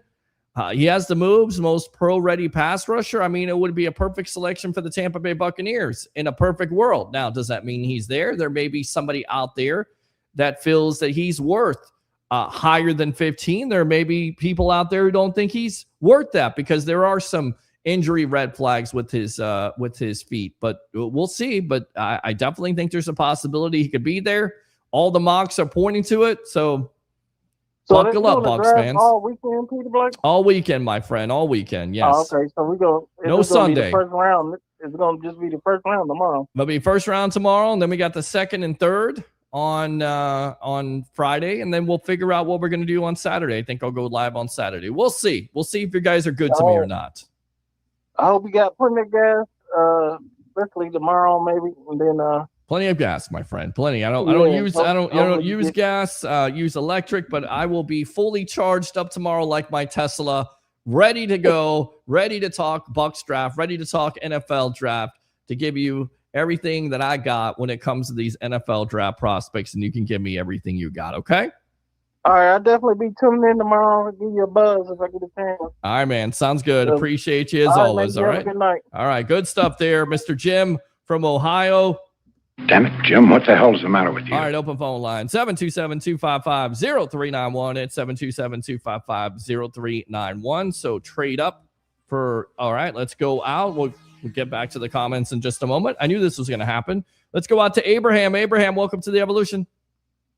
Great show. I mean, thank you. I just had a question. Yes. Who's the boundary wide receiver that J.C. Allen mentioned? I'm trying to think. Bryce, he said it. You have to go back and watch the replay there. Maybe JC will be watching the show. I know Denzel Boston. We've talked about him from Washington. He had another kid there from North Dakota State. Bryce, I can't think. Was it Bryce Lane? Something along those lines. Go back and watch it. That might happen in later rounds. Right. They're looking for someone to address that need. They're not going to draft a wide receiver in the first round. I don't see it happening. Definitely I don't foresee it. No. Definitely not. No.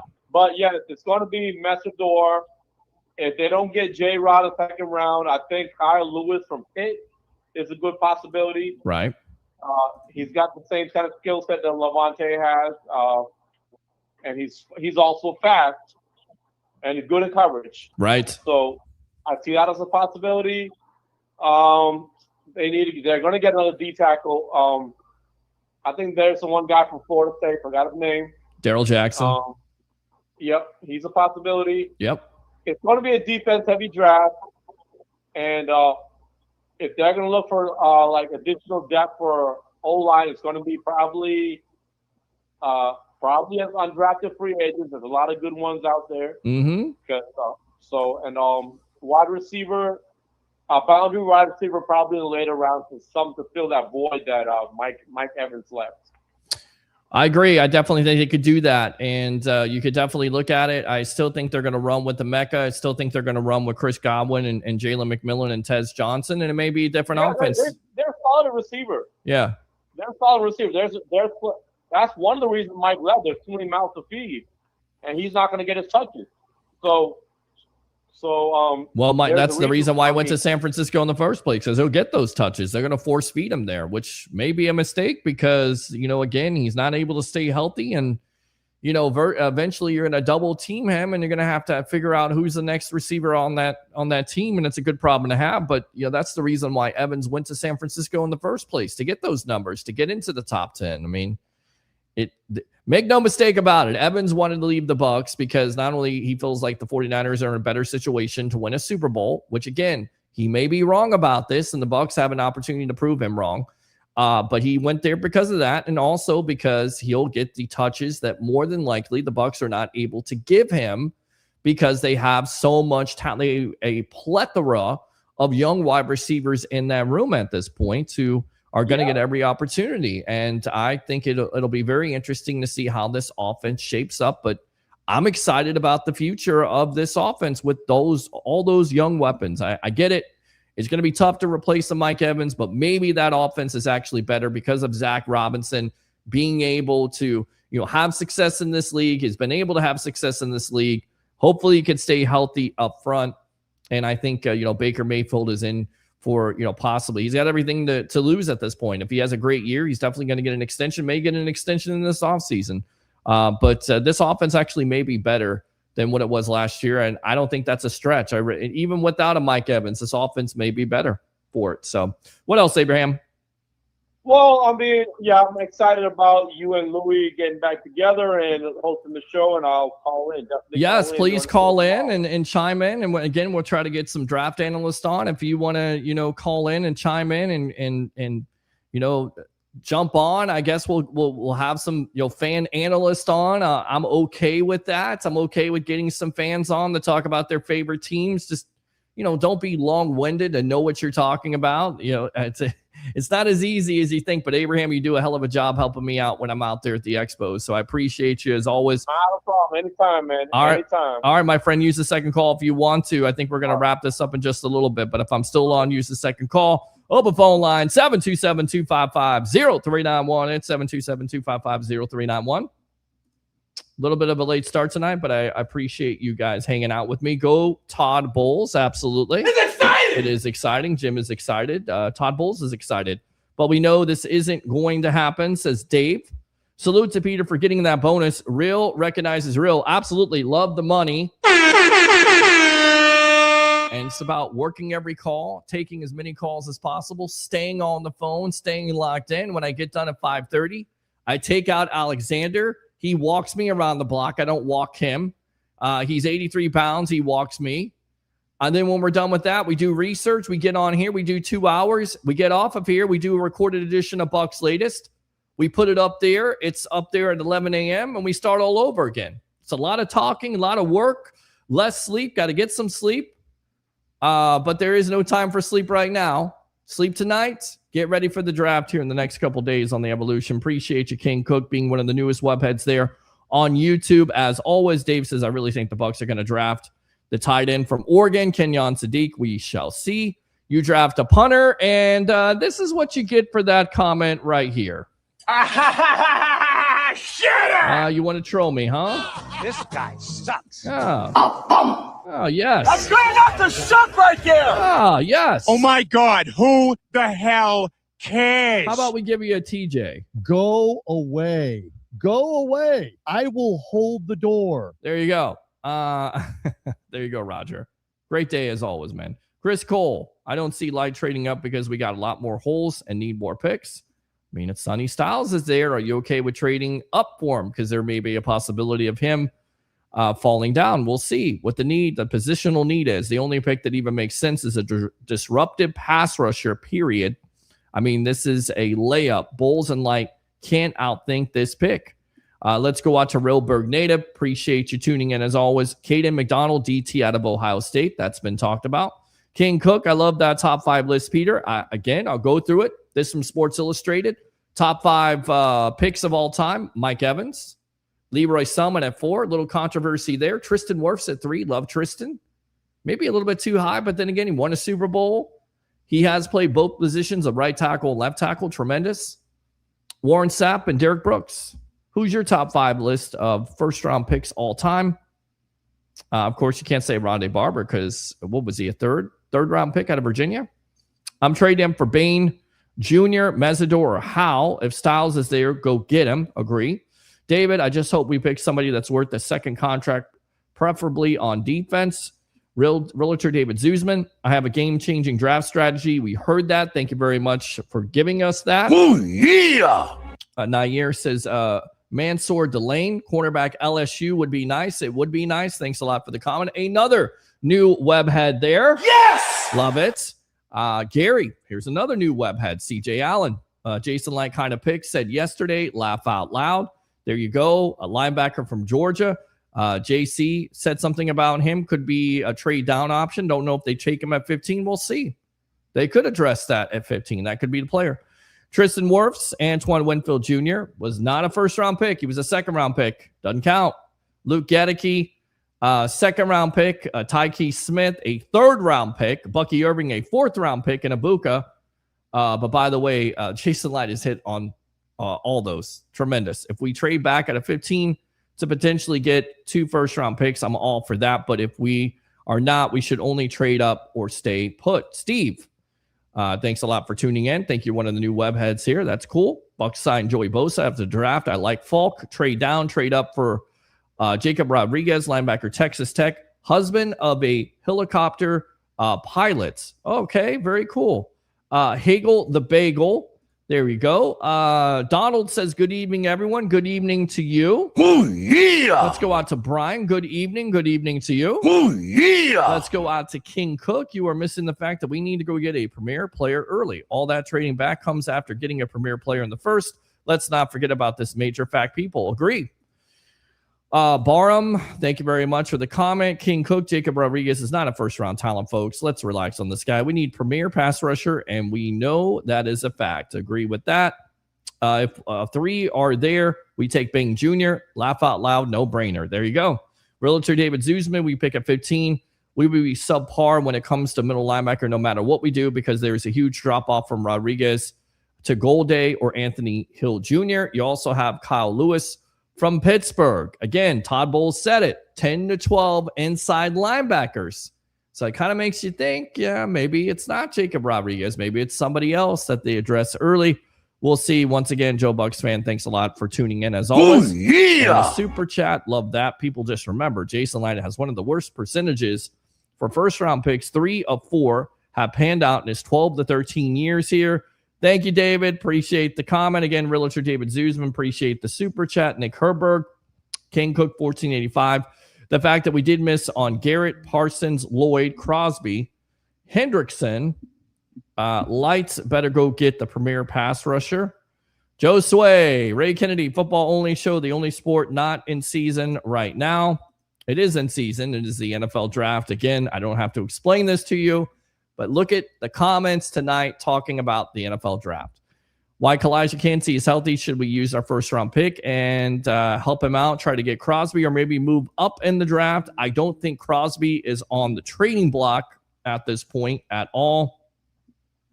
Nair says, yeah, could get more sacks if we had a secondary option. You could also cover receivers and tight ends. We needed a cornerback very badly. Mason Delane, LSU. Would be worth trading up for, just my opinion. Go Bucs. Go Bucs. Go Bucs. Wait up, little boy. Wait up. Mansoor Delane. Yes, it is. Fire the cannon. All right. It's good stuff there. Danny Dennis Sutton is way better than Falk or any other edge projected in the late second round. Sarah, thank you very much for tuning in there on Facebook. Good evening, all. Sending all the good vibes for the draft. Appreciate you. We'll be here about 7:30, 7:45 tomorrow night. Oh, yeah. Keep on tuning in here to the Evolution here in Tampa. We can't use that phrase, what we have done for me lately, because we have got rid of our defensive coordinator. If that's the case, they didn't get rid of the defensive coordinator. Joshua Porter, 4078 there on YouTube. I wonder if the Bucs are trading out of round 1. That's why no draft party at the stadium. Interesting. Once again, Joe Bucs fan, appreciate it. Thank you. Stop saying Dan Feeney. We will. We need to trade down as much as possible to get Rodriguez at optimal value. Realtor David Zuzman, I like the idea of drafting Sam Hetch or Logan Jones to play center, move Barton to left guard. Brent, what's up, Peter? What's up with you? Oh, yeah. Joshua, so, okay, we read that one. Mr. Greek himself. Draft day tomorrow it is. Hopefully you join me, my friend. I know you'll be watching it. That's why we need to get Chris Johnson on the second round. Steven says, Bucs need that dog at edge upgrade over Reddick. Yeah, Reddick. Anybody could be better than Reddick at this point. That's good enough to suck right there. That was terrible. The dog would be Danny Dennis Sutton, Realtor David Zuzman. If we get an extra 4, Mason Rieger is another dog edge rusher. Steve says Bo Stevenson at 116. Steve again, Zach Robinson, personnel like Bengals, 41 points. Bo is a good guard. Steve says, open the lanes for Bucky, Gainwell, and Tucker. Might be a possibility. And the later rounds, because the Bucs still need a little bit of depth. If Yaya gets $20 million, why not Crosby or Hendrickson? Laugh out loud, because Crosby and Hendrickson, Crosby is not on the trading block. They're not trading 2 first-round picks, and I believe he's going to be with the Raiders at this point. Dallas tried to trade 2 first-round picks or a first round and a second round, gave them 3 offers, the Raiders, and they still haven't accepted. And then on top of it, they were in on Hendrickson, but Hendrickson wanted a 4-year deal. Most likely the Bucs were only willing to give him 2 because of his age. If we have to sign Diaby or Herberg, for example, that would be just a good problem to have. we can work things around to keep great talent if both of them are producing. Alex says, yeah, thank you. Oh, yeah. Dave, Rodriguez doesn't play for the Bucs in the second round. Possibility. He could be. Sutton is so much better than JTS. Lots of pressure, perfect build, impactful in the run game already. I found him impactful rushing than Malachi Lawrence out of UCF. Fourth round for DTs, Caleb Proctor or Xavier Harris. Brightside Broadway, hey Peter, hey to you. Oh, yeah. Dave says, so if the Bucs pass on Sadiq, do the Panthers take him? We know they need more offensive weapons. Certainly a possibility. JC, love hearing your opinions. You do one hell of a job, brother. He does. That's why we have him on here on the Evolution. Scott says size doesn't matter. Dave, there's a joke there, but I'm not going there. Size is just a measurable. Tape doesn't lie. Shows who can play. Agree. Brightside says if you're awesome technique, size doesn't matter. Agree. Brent, don't care about his bloodline. Nair, Trotter is a monster. Let's go. King Cook, 1485. Those North Dakota State players show up in the league, though. They keep getting drafted, at least. Just saying. David, JC, do you think there's any chance that we take the wide receiver out of Florida State? Robinson next year to replace Mike. We'll ask him next time. I really like Grace Halton. Yes, from Oklahoma. The Bucs have definitely had visits with him. Bucs are not so good. They can't take a best player available tomorrow night. Other than tackle or quarterback, the Bucs wouldn't surprise me who they pick. Bucs have done some crazy stuff over the years. Russ says Lemon at pick 14. Makai Lemon. Drew Allaire will be a threat to Baker Mayfield, so they're not going to draft him. Brent again, the Bucs will be 8-9, 9-8, and Bucs fans will celebrate and say it was fun. Chris Cole, any guys in the UFL who the Bucs could take? Not sure about that. Brent, I don't hate Baker Mayfield, Peter. I'm just not a blind Bucs fan. Franchise quarterback that chokes in big games. Abraham says, what's the name of the boundary wide receivers that JC mentioned? Go back and watch the replay of the Evolution.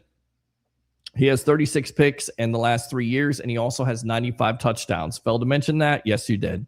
Baker Mayfield is a dog that he is.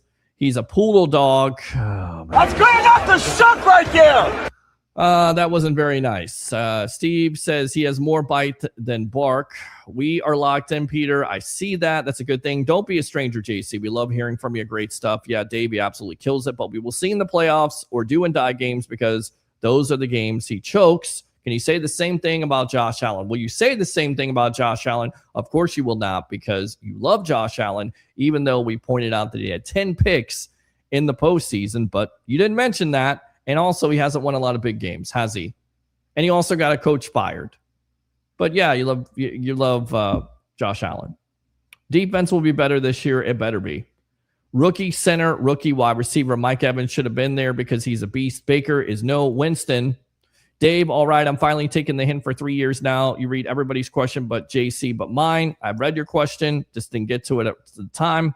Sorry about that. I do read your questions, though, Dave. If Baker plays good, I will give him credit. When he plays bad, I'm going to say it. Chris Cole, Bolts exercise the demons.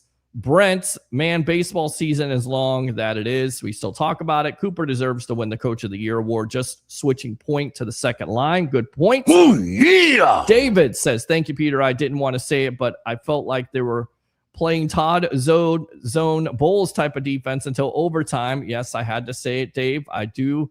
Go Bucs. Absolutely go Bucs. Wait up, little boy. Wait up. Go Bucs. It's exciting. Go Bucs. How about them Bucs, baby? Go Bucs. Good stuff there. Dave, Scatchatoon. Yeah, I have no idea who that was. Bryce Lance is Trey Lance's brother. There it is. It is Bryce Lance. He believes in the quarterback. I do. I think Jason Licht does. If we can't stop anybody on defense, doesn't matter what we do on offense, however many points we score. Dave, I love Mike, but he's gone. Godwin could be number one on a lot of other teams. Ibuka is also a rising star, plus the other wide receivers are good as well. Fans need to calm down about Mike not being here anymore. We will be fine. Brent, Cook, defense will be good. Go back and watch the last game of the season. The defense wasn't as bad as we thought. It's pretty bad. I saw the Patriots game. Defense wasn't perfect. Brent again, but the score stayed 21-16 the whole half. Watch a Bucs latest every day. Great stuff. Thank you, Dave. Appreciate you. Hagel equals Baker. Love that comparison. That's good. If Luke Kuechly is praising Rodriguez, then you grab him if you get the chance, even at 15. Dave says, that's what I was thinking. They're not having a draft party because they're trading out of the first round. We will see. We'll be here for it no matter what. King Cook 1485. We are playing 5 pretty elite quarterbacks next season. We got to stack up that defense. Agree with that. Thank you, Peter. You're absolutely welcome. Scott Broadway. Ooh, yeah. Mr. Brideside Broadway. Realburg native. Baker has gotten coaches fired as well, Peter.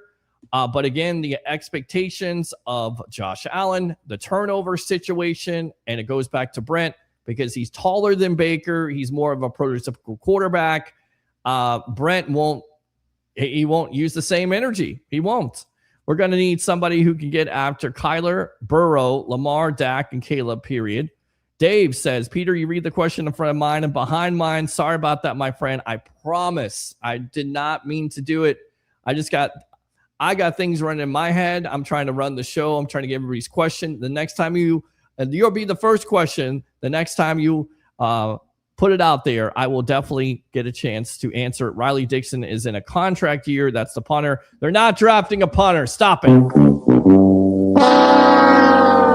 That's the reason why, you got a tribal troll like Roger. Acknowledge me. Yeah, exactly. Bucs to trade down picks, extra 23, Mesidor, Diaby, Muhammad, Nelson, Walker, but doubled it with Anthony Jr. or Duke, push Braswell. David, either way, love your show, brother. Keep up the good work, too. Thank you, sir. Dave says Baker haters are strong tonight. They are always strong in this chat. We'll wrap it up right there. According to Buccaneers.com, the Bucs are taking Akeem Mesidor. Again, Mesidor, 35.5 sacks, 52.5 tackles for loss across the 6-year college career, capping it with 2025 season that saw him lead the ACC with 12.5 sacks. All right. We talked about the Albert Breer comments there about the Bucs possibly trading down because there are teams that need offensive linemen. That could be a real thing. Let's go around the league a little bit. Peter Schrager of ESPN predicts Tampa will take Akeem Mesidor. Mesidor is an edge rusher from Miami who had 12.5 sacks last season with the Hurricanes. Schrager says, yes, I'm all in. He's 25 years old. Yes, he has an injury history, but Mesidor produces in a massive way. He is at his best in the biggest games. I love watching him in the college football playoff. Mesidor would immediately upgrade Tampa Bay's defense after the unit allowed 5.7 yards per play in 2025. 25th in the league. Ari Maroff agrees with them, and Daniel Jeremiah says on NFL.com he sees Tampa Bay selecting edge rusher Cassius Howe. Writing this about Texas A&M star, Howe was one of the favorite players to study, plays 100% at all times, has production to back it up. Howe finished his college career with 27 sacks and 35.5 tackles for loss. Pro Football Network also talked about how as his build and lacking power element relegates him to wide alignment, odd front rush linebacking roles, but in that role he can thrive. He's smooth, savvy pass rush presence whose upside as a designated pressure generator is astronomical, and his motor gives him value in pursuit. Mel Kiper has said the Bucs are selecting Kenyon Sadiq. Love Mel Kiper. I don't agree with this, but Mel says there's a chance we see more 2 tight end sets in Tampa with coordinator Zach Robinson's offense coming to town. The loss of receiver Mike Evans in free agency. So I'm not sweating the KDOT and re-signing as a major deterrent to the Bucs looking at Sadiq as an option in the middle of the round 1. Sadiq is a clear top tight end in the draft class.